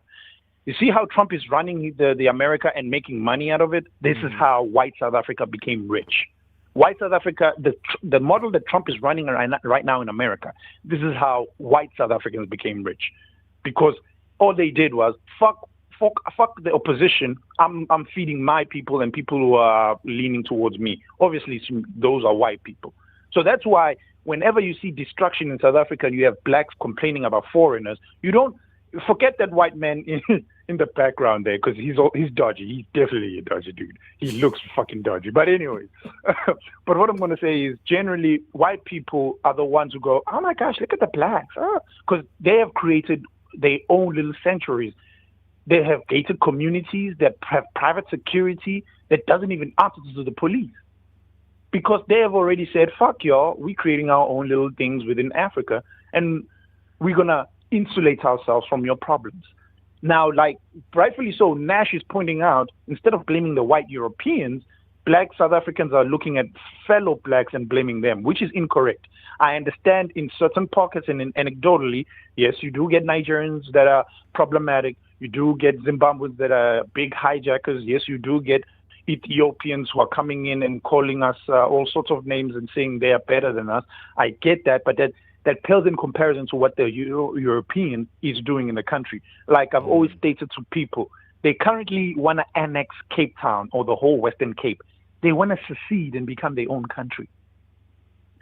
Right now, there's an actual movement in South Africa where they want to take their own. It's like Texas. Think of Texas saying, we want to secede from the Union of the United States, and we're creating basically a white utopia. Think of it that way. You know what I mean? Or, well, an equivalent of Western Cape, let me say it's California. Think of California saying we're seceding from the United States. What? There's a president, right? Yeah. He's bought and paid for. Our president is the most useless president ever. But you guys vote, do you not? I don't understand. You tell me, despite your voting, that. Yes. So, quick thing. Some people in the chat will be familiar with the ANC and all that. So the ANC was long ago, just like the civil rights movement, bought and paid for. They bought. So the Oppenheimers, if you know anything about the rich billionaire family Oppenheimers, they bought the ANC back in the 1950s, and a lot of people don't even realize that. The Mandela was bought and paid for by the Oppenheimers. The Mbekis, which is another political family, all of these politicians that we look at right now in South Africa, likelihood is they're all bought and paid for. So that's why they turn a blind eye or they don't do anything about it. So all the political parties in South Africa are bought and paid for. We are a multi-party state in South Africa, technically speaking, but each and every one of these political parties are funded by the same people or the same group, which is white monopoly capital. That's why we always say, in South Africa, bruh, money talks. Now, if you don't have the money, you're fucking screwed. Come with your political power, it's okay. They'll just dispense a political force on you, a private company. Or worse, they'll send their own secret agents and fuck you over. Or way worse than that. Now, remember, I told you that they usually have a Nigerian or a South African, actually, a black South African as a kingpin crime lord. That kingpin crime lord is manufactured by white business. That's another thing people don't understand. So a white business person will prop up a gangster, fund him. For example, here's a funny thing that recently, it's a true story, it happened. So this white businessman, because he had a divorce that was going on and he didn't want to give money to his wife, had himself basically robbed, tortured, and, disappeared for like a year or two, I think. And then what happened thereafter is there was some contest regarding divorce, and then he got released or whatever. So his wife couldn't get everything because everything had to be frozen. And it turned out when they investigated him is that, oh shit, he has some allegiance or he has some association with the criminals that are involved in kidnapping. And this is not just an isolated incident. A lot of legit white businessmen are tied. It's like big money? It's very multifaceted. Lucas, we're talking billions of dollars here, bro. I'm not joking. Oh, wow. Dollars, billions of dollars. My guy, the mining industry they got it on lock now. That's why I don't talk mining that much. The mining industry they got it on lock, bro. So for you to enter mining as a foreigner yourself, Lucas, it doesn't matter how much money you have, Lucas. You won't get the license. You will never get the license because they got it on lock.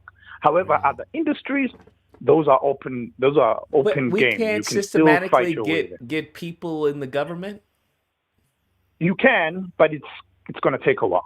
You can. Why would it take a It's while? doable. If you position like, hey, this person's for South Africans, not for the white South Afrikaners or whatever, why wouldn't the people vote for that?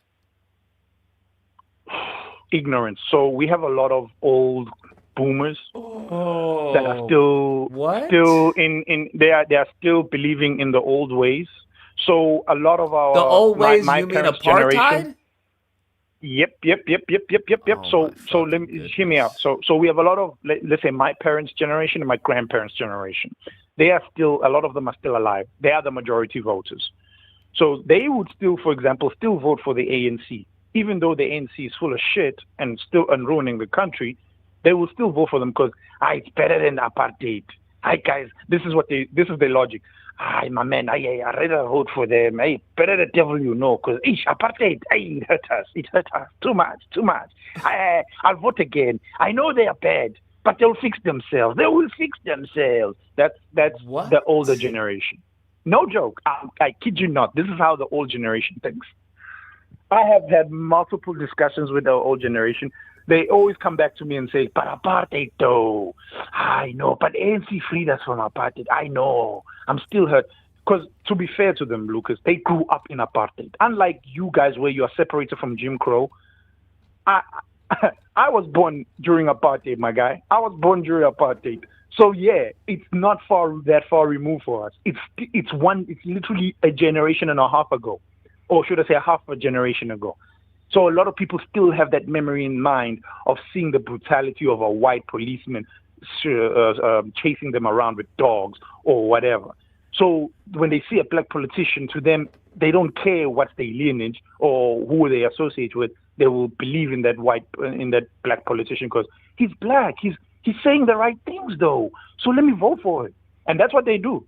The politicians say the right things, but when they're in office, they don't do the right things. They do the fucked up things. But they don't. And no one the from the boomers don't community realize. has ever thought to run? People do run, but they get killed. Now, unlike in America, bro, we got actual you political missed violence. that part. No, they get killed. Oh, no. Like I said, Lucas, unlike in America, our political violence is insane. Like, you will get killed for a councillor position, Lucas. No joke. They will kill you for a councillor position because they will kill you. Lucas, we have people within the same party. Imagine Democrats fighting for positions within the Democratic Party and killing each other. That's how bad it is. You're in the same side, but I'll kill you, Lucas, because you are the DNC chair and I want to be DNC chair. So the only way to get rid of you is I got to kill you. That's how bad it is. These people aren't punished by law enforcement? I don't understand. Lucas, what did I just tell you about law enforcement? What did I just tell you? It's all bought and paid for. The law enforcement will investigate, but they'll always come up short-handed, like, we can't see Holy evidence, guys. shit. Oh, the evidence is missing, guys. We can't see the evidence. I'm sorry, guys. What? Anybody got evidence? Somebody will say, I got evidence. Guess what they do? They will interview you. If you got the evidence, not long after that, you are dead. There's been multiple witnesses who have Stop died, it. Lucas. Lucas, I'm not joking. It's a real thing here in South Africa. Political violence is a serious threat in South Africa. It's a serious, serious threat. When you go for political office in South Africa, you better have the money and the political security. You have to have security, bro. Like, that's why a lot of gangsters, criminal gangsters, are actual politicians. Like, no joke, bro. We actually have a gangster, a former gangster. Well, quote unquote former, but I will say he's still a gangster. Gavin McKenzie.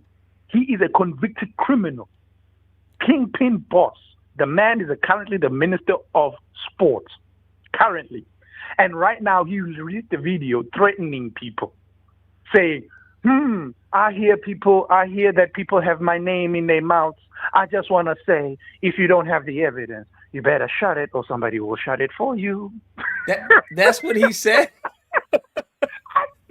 I'm paraphrasing, Lucas, but he said that.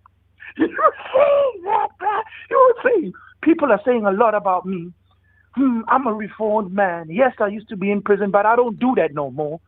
But if you keep on talking about my name without evidence, I'm sorry. I will have to take action, legal action, obviously, but I cannot be held responsible if somebody, holds you accountable. No joke. Oh, He wow. was saying this They is, about that life out there. Okay. so that's what I'm saying is in the politics. That's why I don't care about politics as much. I care about money, because if you have money, Damn. people will leave you alone. You can pay off people. But if you want to go in politics in South Africa, unlike in America, bro, Americans, you move a bit differently. But in Africa, bro, we are a bit more straightforward. Like, hey, I want that position. Because you are popular, I'm not. I have to kill you. Like, I'm going to kill you. Because because of the high unemployment rate, because of the huge amounts of poverty we have in South Africa, being in politics, sports, or getting a job at McDonald's, those are luxuries for us. No joke, bro. Getting a job at McDonald's, you guys look at it as McDonald's. To us, hey, bro, that's a steady income. Well done. You've done well for yourself. People buy cars, my man, working for McDonald's. I know a guy who worked for like a local grocery shop chain or national chain. The dude doesn't earn much, but over 10 years, he saved up to buy a car. To a lot of South Africans who are unemployed, that's the dream, my man. That's the dream. And that's the unfortunate part, is that, again, to give credit to the criticism of the xenophobia, but I think it's misled yourselves because you're playing into it, is that we must realize that this xenophobia is not coming out of nowhere, right? I'm not going to talk FBA where we have COINTELPRO like that. It's not necessarily an FBI or CIA agency dedicated to, no. We have historical issues of division. Right? That's why they created 4 classes of race in South Africa. There's supposed to be 2 races in South Africa, or 3 if you really want to count the Asians like that. It's Asians, blacks, and then whites. But because of how they want to divide us, they created the colored race. The colored race is created by the apartheid system as a buffer between blacks and Indians, or should I say Asians and whites. The most prosperous people in South Africa are whites and Indians. Do you know that Indians are the second richest race in Southern Africa? This is why a lot of Indians come here. And here's a funny thing. You don't see xenophobia against Indians. You know why? Because the Indians employ the local blacks. They employ them. And they. Oh, shit. They got him.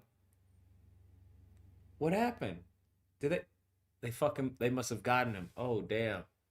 Oxy, you gotta be careful, man. You can't be saying, damn. I pray they didn't kill Oxy, bro. That would be horrible. I would feel so guilty. for like a day. Bruh. Yeah, that's a little different, man. That's a little different from the US. I mean, not that much different, but that's a little different, bruh. Cause I'm thinking, yo, why don't we go over there and run some shit? Yeah, we would have to have our gang members, like our some real ones, roll up in South Africa. Some people who got bodies, okay? Because if they killing people, you trying to take our monies? You trying to change? You trying to give people a sense of pride, freedom? Nah. Especially if these old heads, because you know them old Negroes, bruh. They get a chance that things can change, actually change. That'll spread like a wildfire. Damn, I didn't know they're fucking killing people out there. I didn't. That changes the whole ball game, bruh. That changes the whole ball game. I'm running for office. I'm like, sure, I could be, the leader of Kenya or fucking Haiti or whatever. Or Nigeria. Or fucking South Africa, right? Let's listen, bro. Y'all vote. Let's get some people. Not if they're gonna kill you, bro. What? They're gonna kill you, and the police are like, the evidence is inconclusive. We don't have anything. That's fucking wild. That's yeah, it's a little different, bro. Black America, we not really prepared like that, bro.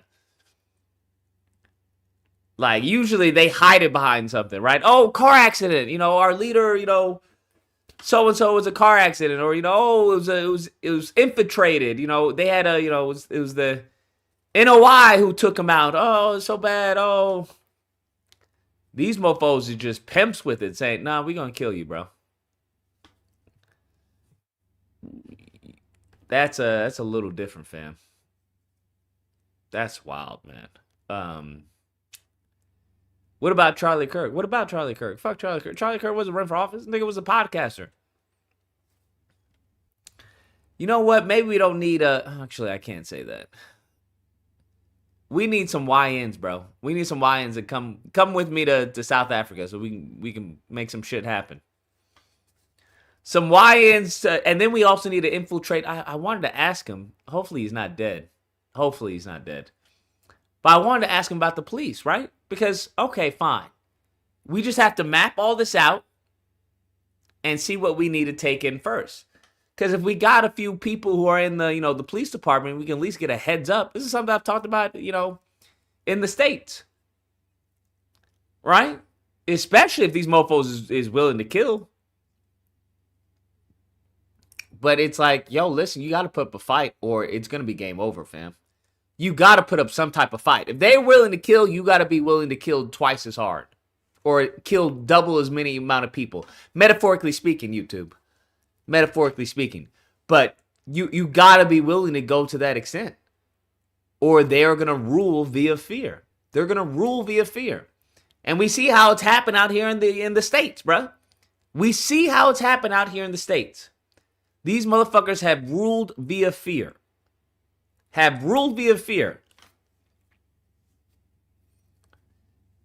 Because, I mean, it's just wild, man. It's really wild. So there has to be some type of fight put up. There has to be. It just has to be. That's the only options, bro. That's really the only options.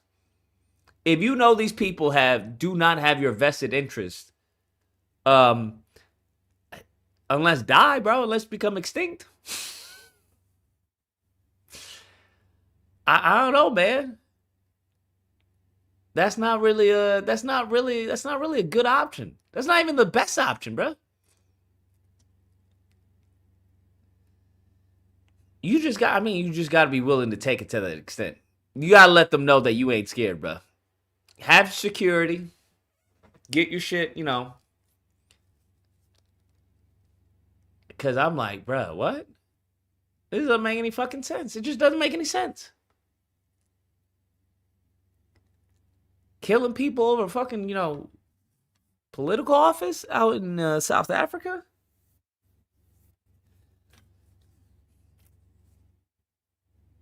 like the police are corrupt. They're not. I don't know. I mean, they may be actually that corrupt, but the police do it for their own in the States. I'm sure some of them act on at the behest of other elites, but not your everyday Joe Schmo, bro. Like, I don't know. I guess you can't say that.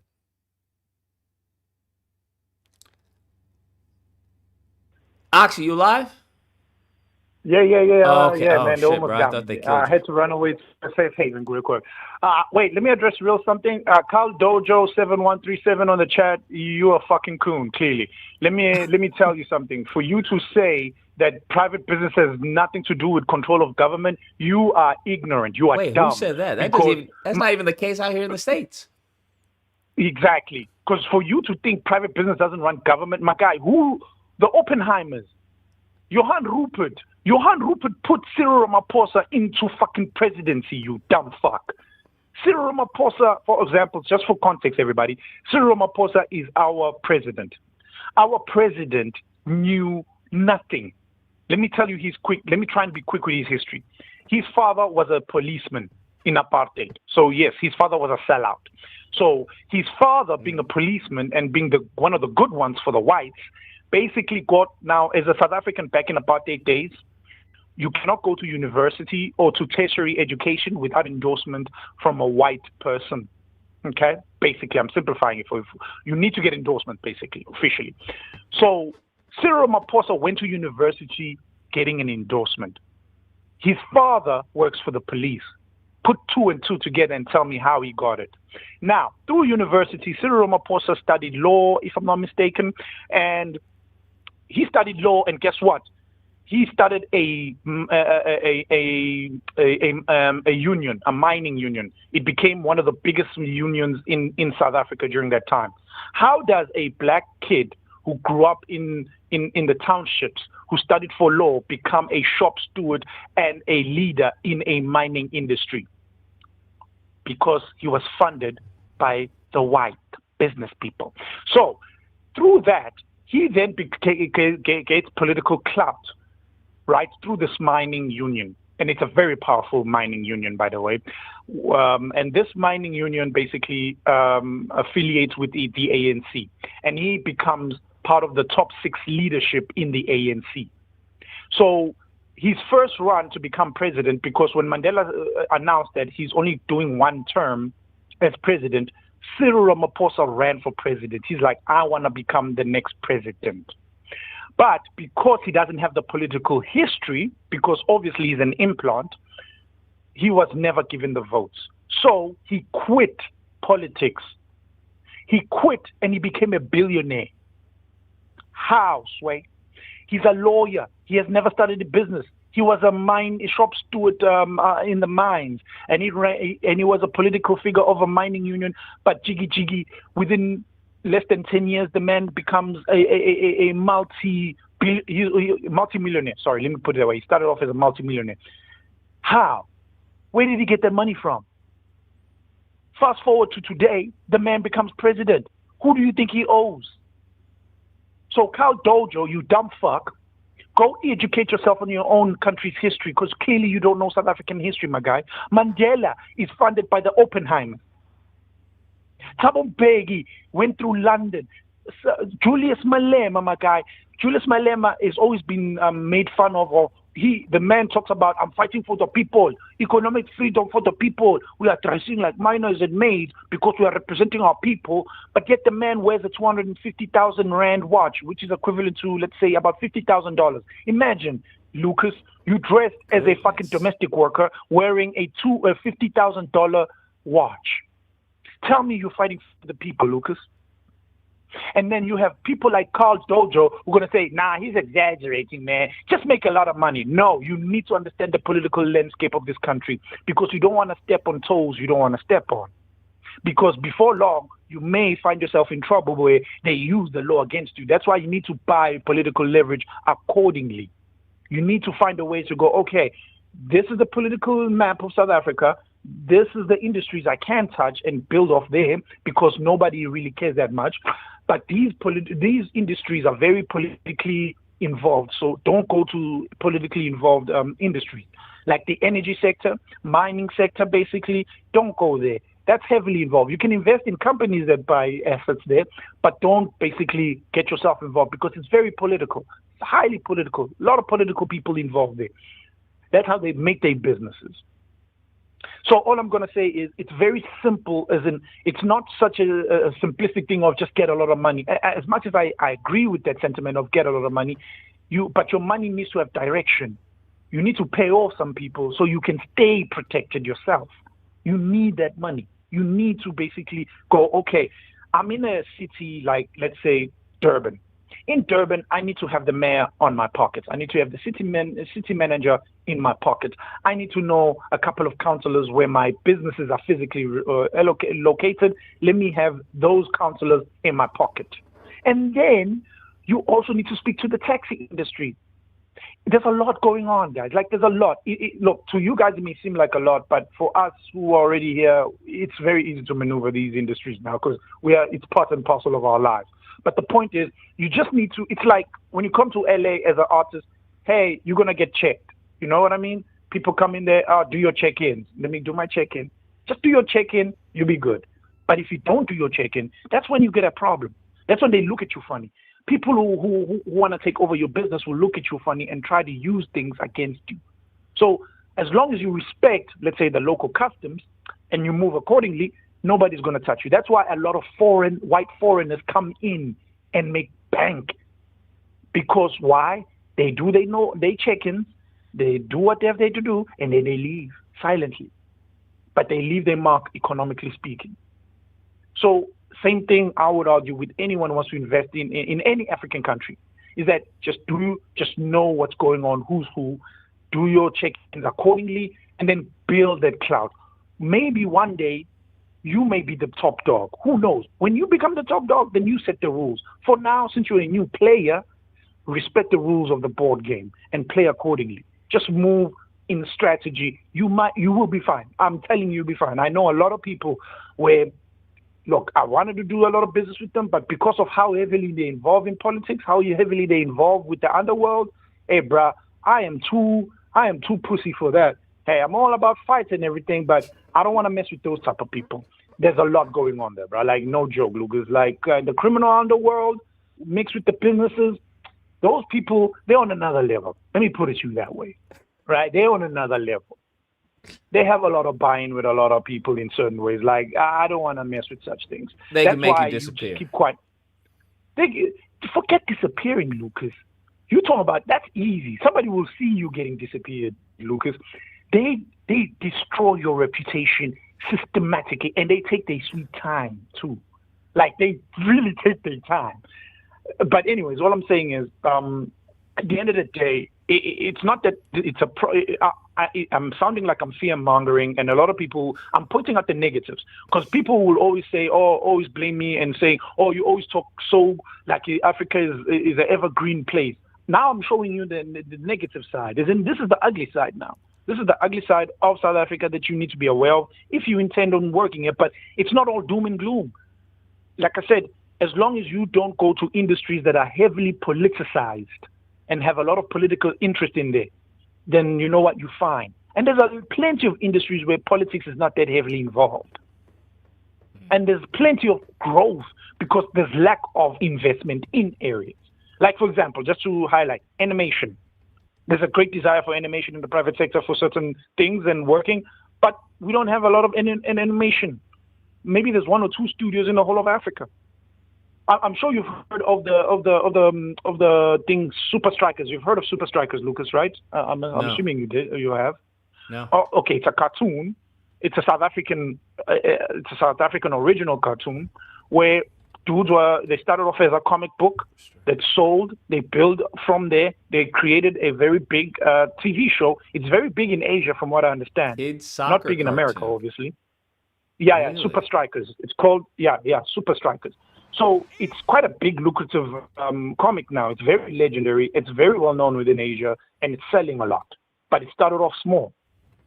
But back then, when it started, we never heard of a South African-made comic book, an original, because we used to buy your Superman and your Spider-Man. But this cartoon started off as a comic, very small, and it became quite a huge thing now. It's like a multi-dollar industry, bruh.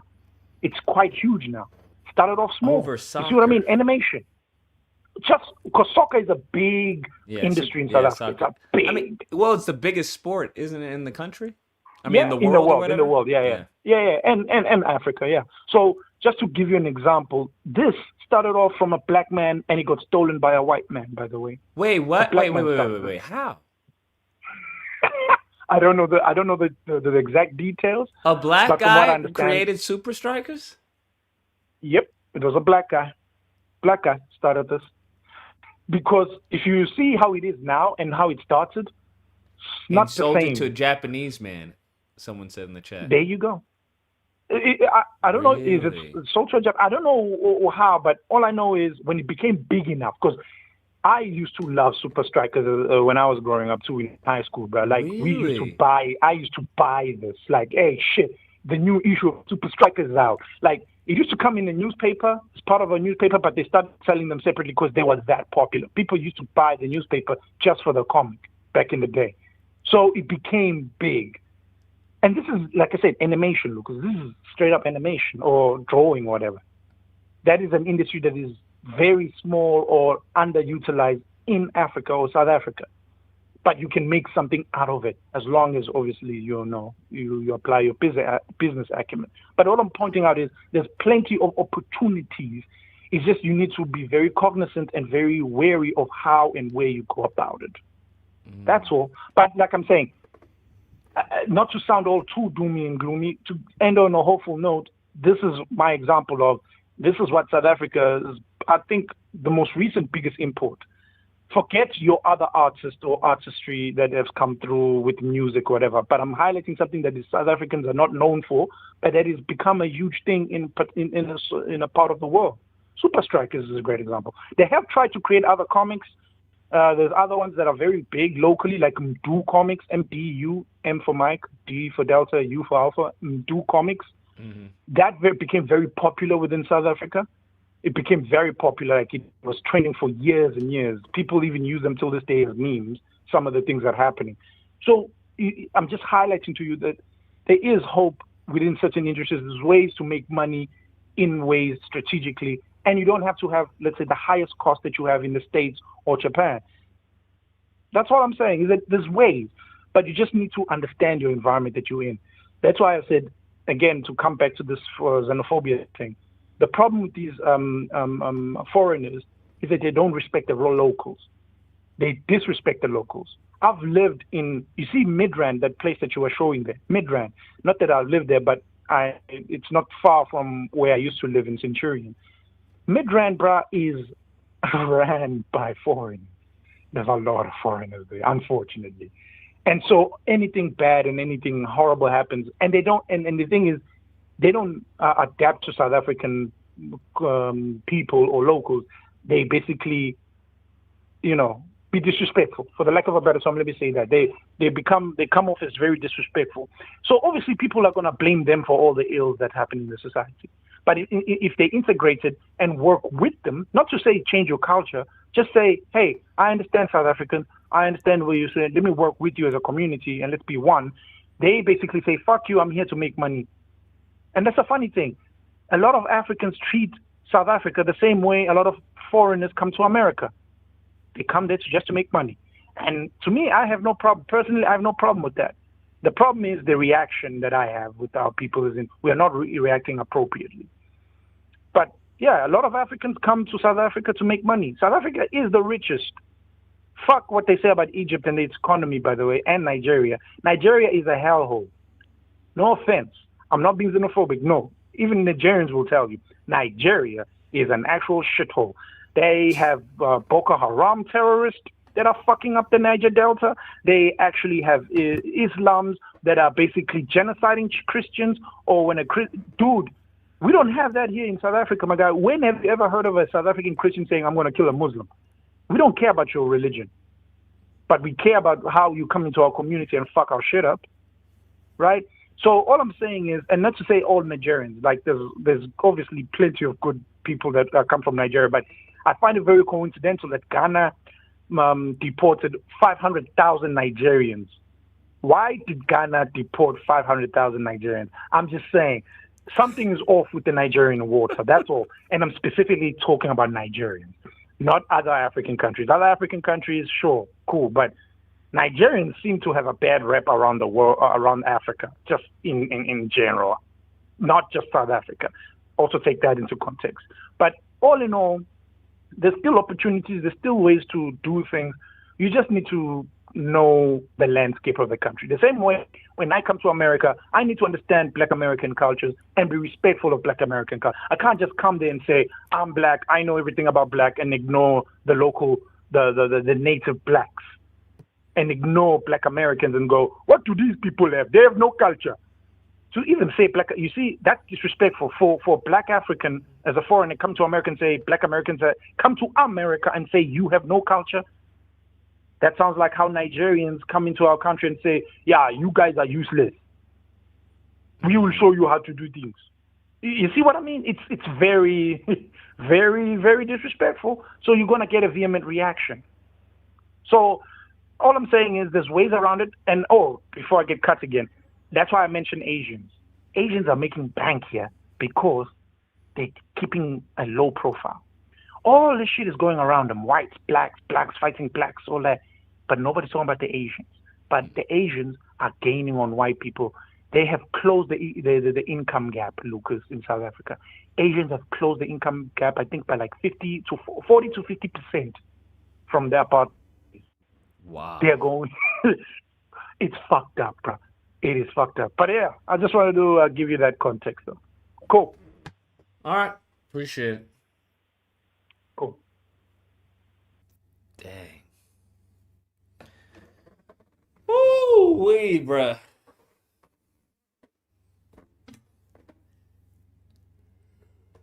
Woo! It's wild in the streets, bruh.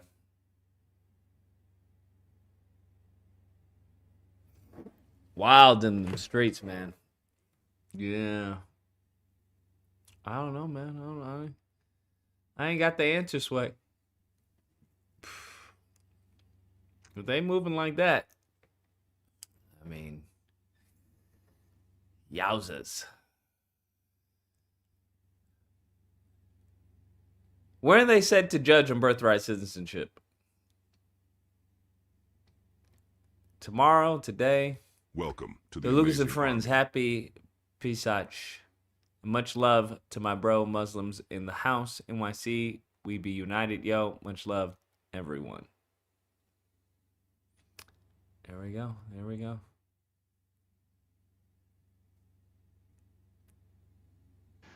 Well, starting with that theory, you obviously put a lot of weight. What's the deal? What's happening here? Let's see what's...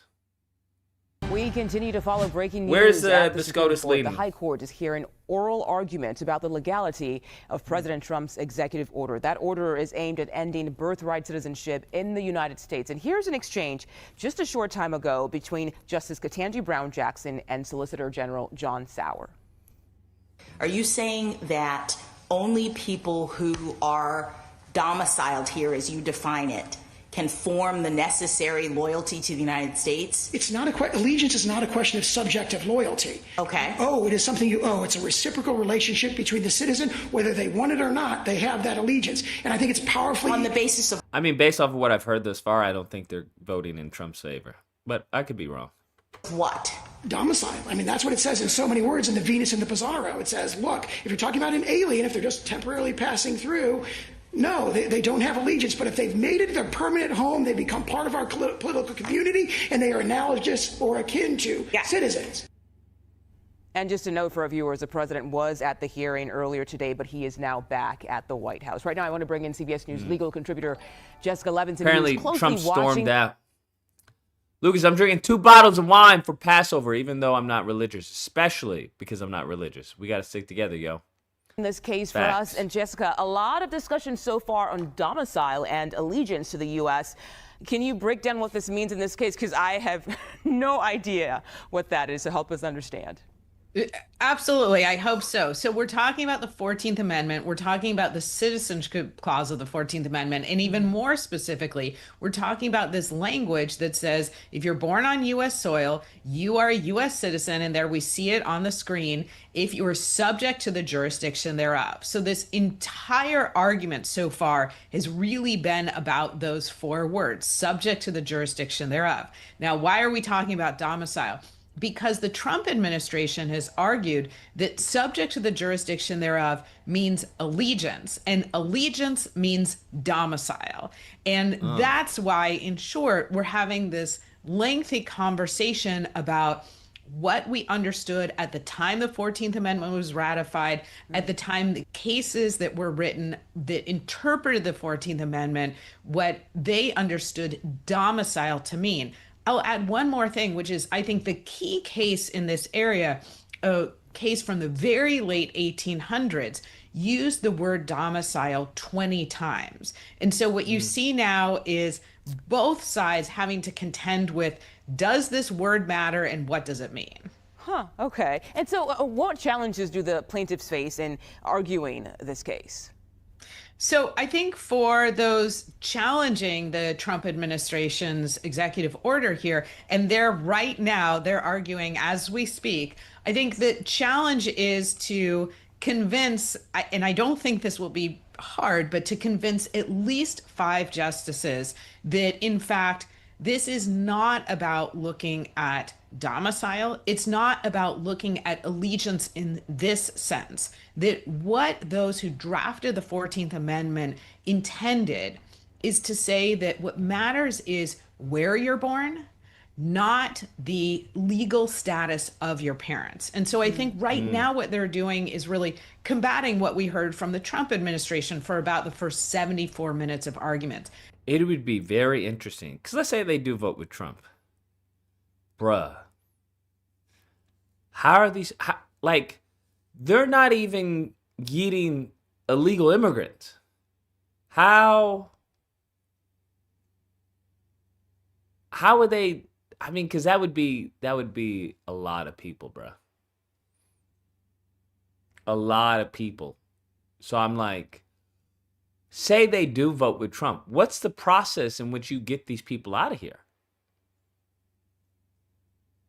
What's the process in which you get the people out of here? That would be the next follow-up. Because you're not a citizen anymore. So, bye. That would be, him trying to get rid of illegal aliens fucked up the economy. So bad they had to put it on pause. So I'm like, bruh.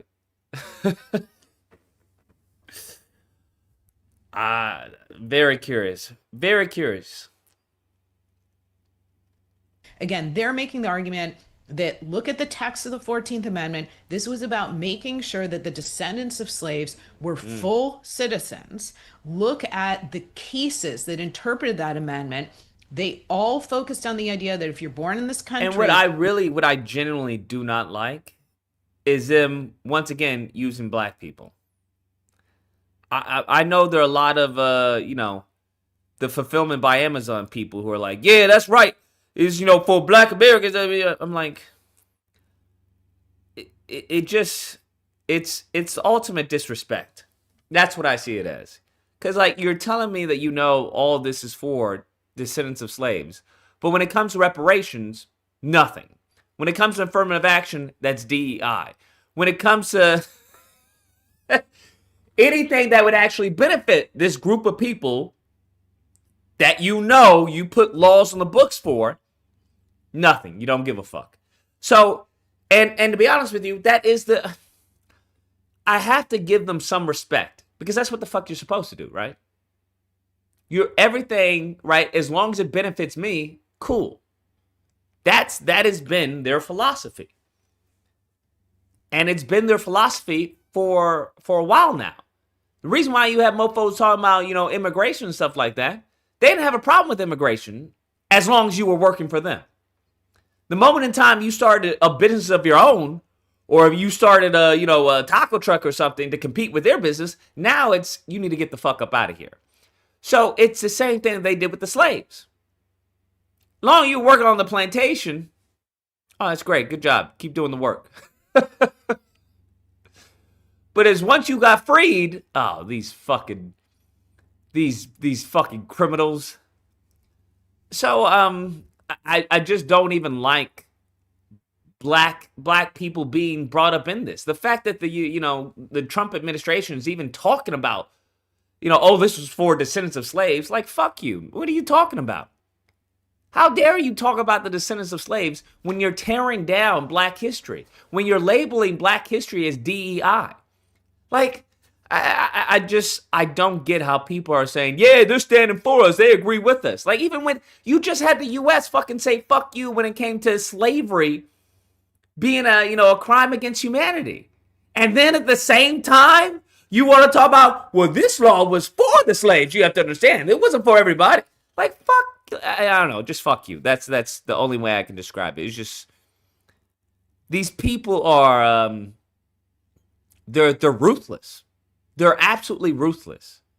And I think that's something that your ancestors, even your parents, understood to a certain extent, because they saw that ruthlessness that they had, right? I'm sure your grandparents saw a few fucking lynchings. They saw people get strung up who were innocent. And I would think that black Americans right now would see that, bruh. I would think, whether it was George Floyd, Breonna Taylor, the list goes on. We see even with the white woman they killed, and then the white dude they killed, shot him in the back. I was just like, there is a certain ruthlessness, a savagery that these individuals have. And unless you're willing to meet them where they are, as they say, hey, we didn't steal the land, we conquered it. Okay. I don't see how you can defeat these people with words, unless those words mean something, right? Unless there's action behind those words, then it's just words, right? You protesting, well, if they know all you're going to do is protest, then fuck out of here. Okay, cool. Protest. Be mad. We're going to label you a hate group, and then now everybody's targeting you. So I don't give two fucks about the birthright citizenship, to be honest with you. I just don't care, because it just seems like just disrespect. That's how I take it. It's just disrespect. You want to acknowledge black history when it benefits fucking you. That's what you want to do. You want to acknowledge certain aspects of history when it benefits you. And I don't see how this is any different from being a pawn. I don't see how this is any different. That's how I view it. It's like you're constantly using black people as pawns, for your empowerment. 951, you're on the line. Yo, what up, Lucas? I have a question. Did you hear about how the Latinos are canceling Cardi B now? The what? The Latinos are canceling Cardi B. The Latinos are something Cardi B? Canceling. No, I didn't hear. They said, yeah, it's funny because she was at a concert and she was like, Latinos wouldn't be so comfortable without Black Americans, and now the Latinos come out there saying fuck her. It's so funny. No, I'm gonna look into that. That is wild. Yeah. All right, that's all I have to say. All right, bro. Later. All right, bet. Appreciate it. Cardi B. I always confuse Cardi B and the other one. Who's the other one? Who's the other one that was like pro-Trump and everything? I always confuse them. There's Cardi B, and then there's Nicki Minaj. Is that the one? Nicki Minaj? Yeah, I confuse them, bro. Cardi B and Nicki Minaj. I'm like, 410, you're on the line. What up, Lucas? What's going on? Not much, bro. I know it ain't disagreement day, but I disagree. Disagree with what? Yeah, so I think take what we can get. As far as, like you said, you was right about. I agree with you when you said they're bringing up black people, even though the shit that the UN they did, et cetera, et cetera.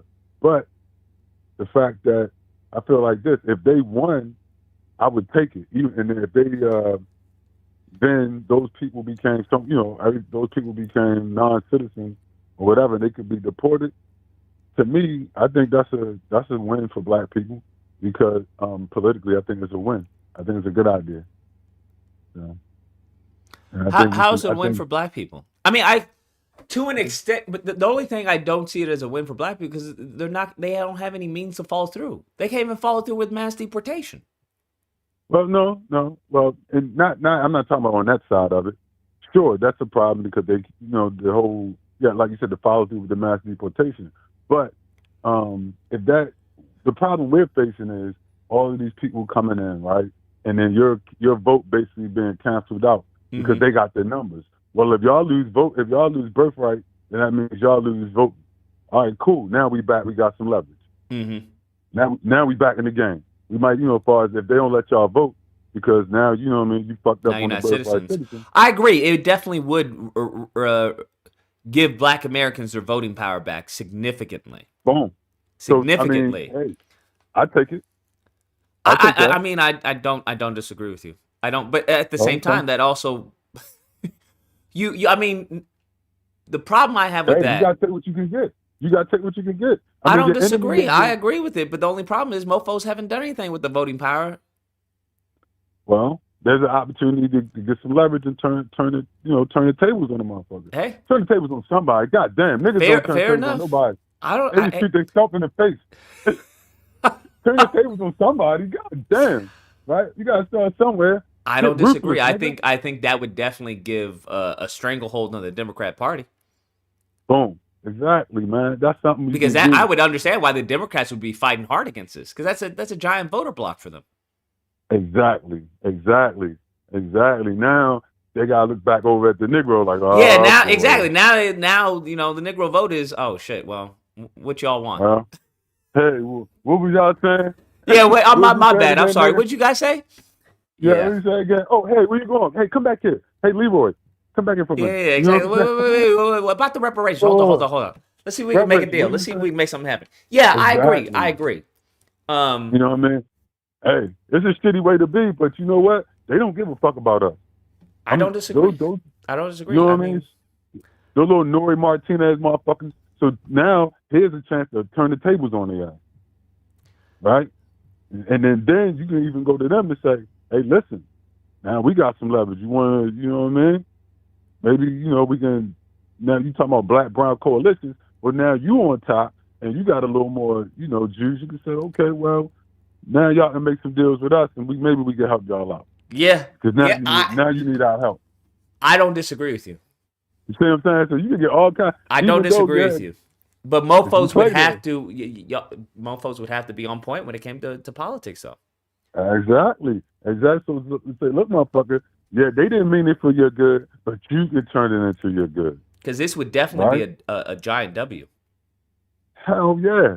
You just gotta flip it. It's just the way you look at it. You know what I'm saying? Like, sure, and they want some bullshit. Of course. Oh, 100%. I mean, mofos is ignorant. They're ignorant. Yeah, but it's an asymmetric move. Sort of like Iran, right? You gotta look for asymmetric moves out here. You know what I mean? On that tip. Oh, and so, yeah, and then another thing. What the fuck is up with this? What was that? Super Strikers? Yeah. Okay, that's ridiculous. That is the worst fucking animation comic shit I've ever seen. I wouldn't even have took ownership of that. They have over 3 million. I mean, they got over 3 million subs. That last video did about 1.5. Yeah, that shit is corny as fuck. Apparently, there's an audience for the corny as fuck. Yeah, hey, little kids, like, actually, children, I believe children is the biggest, producer as far as, like, movies, TV, animation. That's the biggest market is kids. So that's some shit for, like, I guess, like 5-year-olds or something like that. Mm-hmm. We're not talking like Wolverine. That's not Wolverine level. Spider-Man, Black Panther, etc. Right? That's not that. Yeah. So let's just be clear. That's more like Teletubbies, and some shit like that. That's what I mean. That's that 1.5 kind of is shit. 1.5 though. Yeah, but that is a big market. What also was weird about that was he said it was invented by African, but it's stolen by a white man or something. Mm-hmm. Yeah, I'm like, dude, that's not a flex. I'm just saying, that's not a flex. You're not getting anything off of that. Number two, and then the dude brought up something about Japanese, somebody coming in there and they getting money. That's not a flex either, right? People coming to your country and leapfrogging you is not a flex, dude. You know what I'm saying? That's not like, I don't know, that's just weird to me to be like, oh yeah, these people coming in our country, they leapfrogging us. And you too can jump on that train. Like, huh? Like, dude, like, I don't know, that's just kind of weird. You know what I'm saying? Like, you shouldn't want somebody coming in your country leapfrogging you. Y'all should want to have that shit locked down and make sure you want to make sure your own people are benefiting, not other people. You know what I mean? Yes. So, yeah, I don't know, man. I'm gonna say it once, I say it again. That African shit is weird. Well, I don't know. Maybe it's just dude, right? You know what I'm saying? The African, but it's just weird. Like I don't know. Their take on shit is kind of weird. You know what I'm saying? Like I just don't feel like. I feel like you need to innovate right where you at. You know what I'm saying? And if anything, you make moves other places, right? Not the other way around. Like you got to go other places to innovate. Because as you can see, we innovate here, right? We got the best shit here, right? Like far as like you bring up animation. Fuck, I'm gonna go to Africa to do animation, right? I mean, we got the best shit here. We got Captain America, Spider-Man, Wolverine. You know what I mean? So it's just not the same. It just, you know what I mean? It's just day and night difference. You know what I mean? Like I actually did I wrote a sci-fi, probably much better than that, right? So I think we just have creative talent here, and I don't think anybody really, if we really got our shit together, nobody could touch us. Nobody. You know what I'm saying? Nobody. Everybody imitates us. You know what I mean? Everybody. And so we gotta work, I think, asymmetrically right from where we at, and then we can jump off. You know what I'm saying? We can, you know what I mean? We can monopolize shit where we at and then move from point A to point B. But I just think telling people you got to go somewhere else when you ain't took care of shit right where you at, when you can't, you know what I mean? Doesn't make sense to me. You know what I mean? I think black people I don't think have the resources to do that kind of thing. You know what I mean? I think we need to look at how locally people are winning, like Cat Williams. What he did, to me, that's the kind of model that we should imitate. Okay. So, yeah, that's just my 2 cents anyway. All but right. salute, All right. and I'll see you on the next one. Yeah. Amen.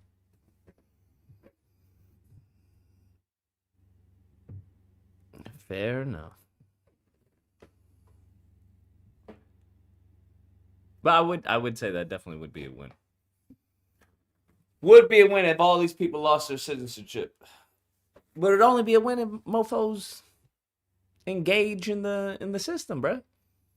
But every time I hear this mofos talking about, oh no, I'm not voting, I'm not doing this. You have people who are celebrating I didn't vote. And I'm just like, it just doesn't make any sense to me. 801, you're on the line. Hello. Hello. Hi. In regards to the birthright citizenship, this is a retroactive implication. You know why? Why?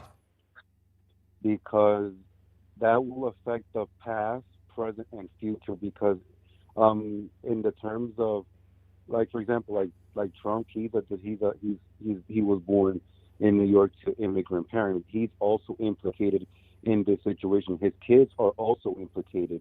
So, and on top of that, it not just affects him and his family, but it affects the entire world, because the entire world is being subjected by the same effect. So basically, if the court basically ever grants or grants motion to go forward ending birthright citizenship, it can cause chaos around the world, and it basically could cause like timeline implications based on the past, present, and future, because anything that happened because he's trying to basically, but the thing is, like, he's trying to rewrite history to his own image. You know what I mean? So basically, the situation is a little bit, it's more delicate than what's on paper and stuff. So basically, like the court has to say no, because it's a constitution. Whatever has been set for close to 250 years, it cannot be changed any shape, way, or form, because that's the Well, it definitely can if it was poorly based, and we've had poor decisions in the Supreme Court before, whether it was Dred Scott, whether it was recently the abortion. So yeah, but when because birthright citizenship is most like delicate for people. I mean, everything's delicate, but I mean, it is what it is. Upon them making a ruling, I mean, you go with it. Yeah, because I think my intuition and my ultra instinct is that it's gonna be tossed out and stuff, because anything that was said close to 250 years, it cannot be rewritten any way, shape, or form and stuff. Where is that in the Constitution? I don't know where you're getting this from. No, like it cannot be altered in this case, because why? I don't know where you're getting this from. Because there's a thing what's called there's some things that are set in place for some in case something along the future gets tampered and stuff. There's nothing set in place that says things can't be changed. This is the whole point of the Constitution. It's the whole point of our Supreme Court. Yeah, because like when it comes like for example, birthright citizenship, it cannot be altered any way, shape, or form. There is nothing in the Constitution that says that it can't be altered. I don't know where you're getting this from. Anything can be altered. The Constitution can be altered if they have the votes. Yeah, but here's the thing. Trump wants to modify the things in his own image. It doesn't matter. Like, he has that right to do that. Do you understand? He has the right to mold this country in his own image, because he's the president of the United States. That'll basically trigger like the Holocaust, the whole Nazi regime and stuff. It's a retroactive trigger. Okay, then, so then it will be a retroactive trigger, and the country will deal with it. That's how the United States works. Yeah, because for example, like he's basically like God on earth, basically. Like yes, that's correct. That's what the Supreme Court essentially has pretty much given him. That he can make laws, and you have to prove that they're not constitutional. I'm referring to Donald Trump because I'm referring to Donald Trump because he wants to play God. He wants to become the Almighty. He is God right now. He is God of the United States of America. That's what he is. He's not God. He's not God. Sure, he may not be the ultimate God, but he is God over the country. He is the leader of the country. It is what it is. Because for example, if God from up in heaven would come down and basically tell Donald Trump. When God comes down from heaven and tells Donald Trump something, you let me know. Is Trump going to threaten God and stuff? Because God can have the ability he has the ability to basically send a person to hell and stuff. So basically God cannot be contested and stuff. So in this case, the court will toss out the case. It'll be gonzo, and it cannot be appealed. It cannot. There's no way. Where are you getting this from? You clearly aren't an attorney. You haven't looked up any laws. So is this just feelings? You just feel like this shouldn't happen? It's a let's just call it a hunch. Okay, that's what I thought. Oh, you can have your hunch. There's nothing I can say about your hunch. It's a hunch. I have this ultra instinct, and when it comes to hunches and stuff, because I'm always in the ultra instinct state of mind. Got you. Has that ultra instinct gotten you the lottery tickets or the right lottery numbers? I don't play lottery because that's not my thing. Why? If you have the ultra instinct, why wouldn't you get the lottery tickets, or at least give me the numbers? What are the numbers for the next lottery? Look. When it comes to situational things, I always have a hunch, and I always basically, foreshadow everything before having that. Have all the situations, every single algorithm. I ain't got time to hear it. a grown man talk like a child. But if that's your hunch, by all means, I ain't got a problem with it. Knock yourself out. Now your hunch has no fucking, no bearing on reality, but everybody's got a hunch. Go for it.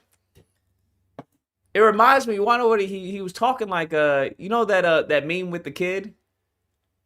There's like a meme going around on Twitter. It's like when a child is like trying to say something to you. So like when I was, and the parent shuts the door. I mean, I'm sure he's probably nervous or whatever. I'm like, if your idea of how the Supreme Court is going to rule is based off of a hunch, like fucking, you know how I feel about that. Fucking delete yourself. All right. That's what I would say. Delete game.exe. Okay. Delete life.exe. That's why on your desktop, go to life.exe, click it and hold it and put it into the recycling bin. Like, what the fuck are we talking about? Is this what we're doing right now? Is fucking, I don't know, man. It should just, it fucks with my head when I come across people like this. Because I'm just like, what are they putting in the food? There has to be something in the food. There has to be. You can't, I have a hunch that they're putting retard juice in the food.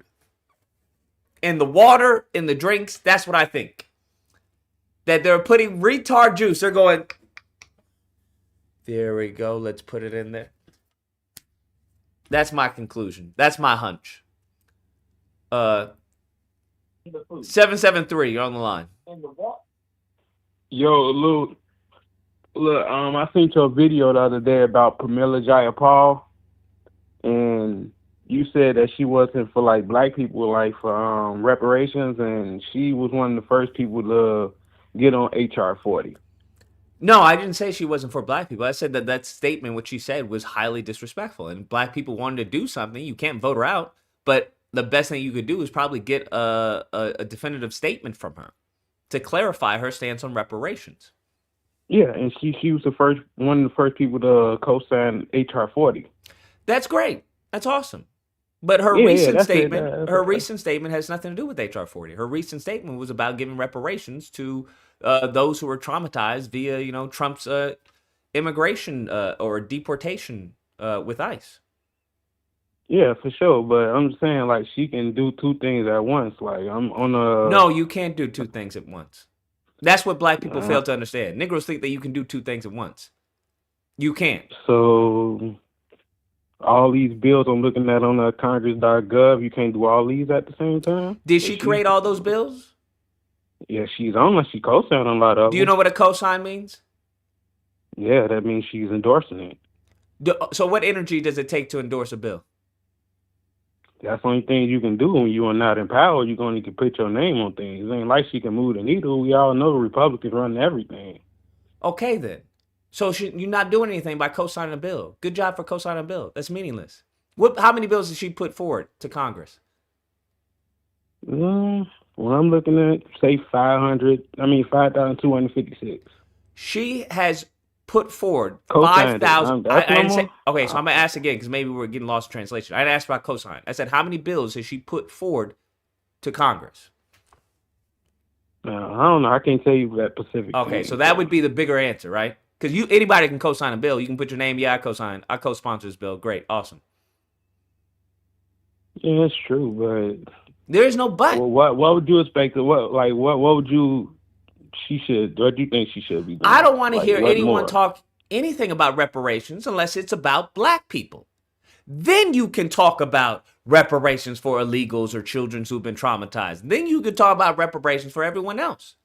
But until HR 40 gets passed, until you put your energy back into reparations for black people, no, you don't get to then skip, jump, hop, talk about reparations for these people. Okay, cool. You can give them reparations as soon as you get our reparations. How about that? For sure.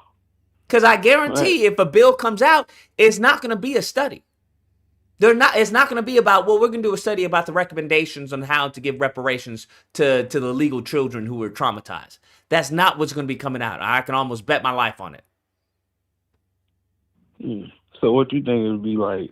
It would probably be actual tangibles. It'd be saying, hey, every kid who was, from this date to that date deserves this amount in resources, this amount in grants to schools, yada, yada, yada. That's what's up. Nah, cause I was just looking at HR Bill 4. I'm like, I don't know why it's not on y'all Black Vote Watch. Like, cause it's on there. You can see who doesn't voted for it, who did. It's on there. We her name have that she wasn't on there. co-sponsored it. It's on there. I just went through and I ain't see it, so I might overlooked it. That's All right. it. All right, have a good day. You as well. But HR 40 right now, they're not going anywhere. They're not going anywhere. It's a Republican Congress. But if we go on, what's the zip code she represents?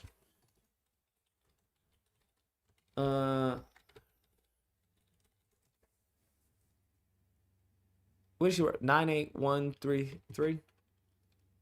Hold on.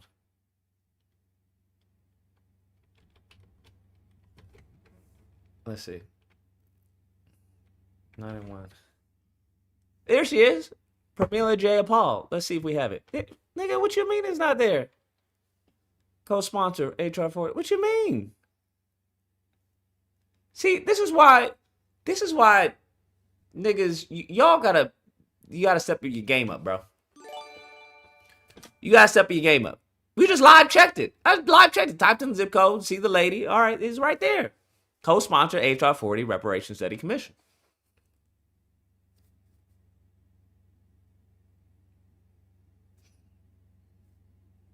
So what do you mean it's not there, bro? What you mean? This is her score, accountability, policy record. Niggas just be saying shit, bro. Niggas just be saying shit, bro. But listen, for me personally, I don't care what she says. Me personally. But there were people who were like, oh, I can't believe she said that, whoop-de-whoop. Okay, fine. If you take serious disrespect in her mentioning reparations for the children who are traumatized of ICE or whatever, okay, then you need to go about, well, how can I relay that she disrespected, a portion of her voter base, of her voter block? That's why I said in the video, hey, it's 60% white. The rest is Asian and Latino.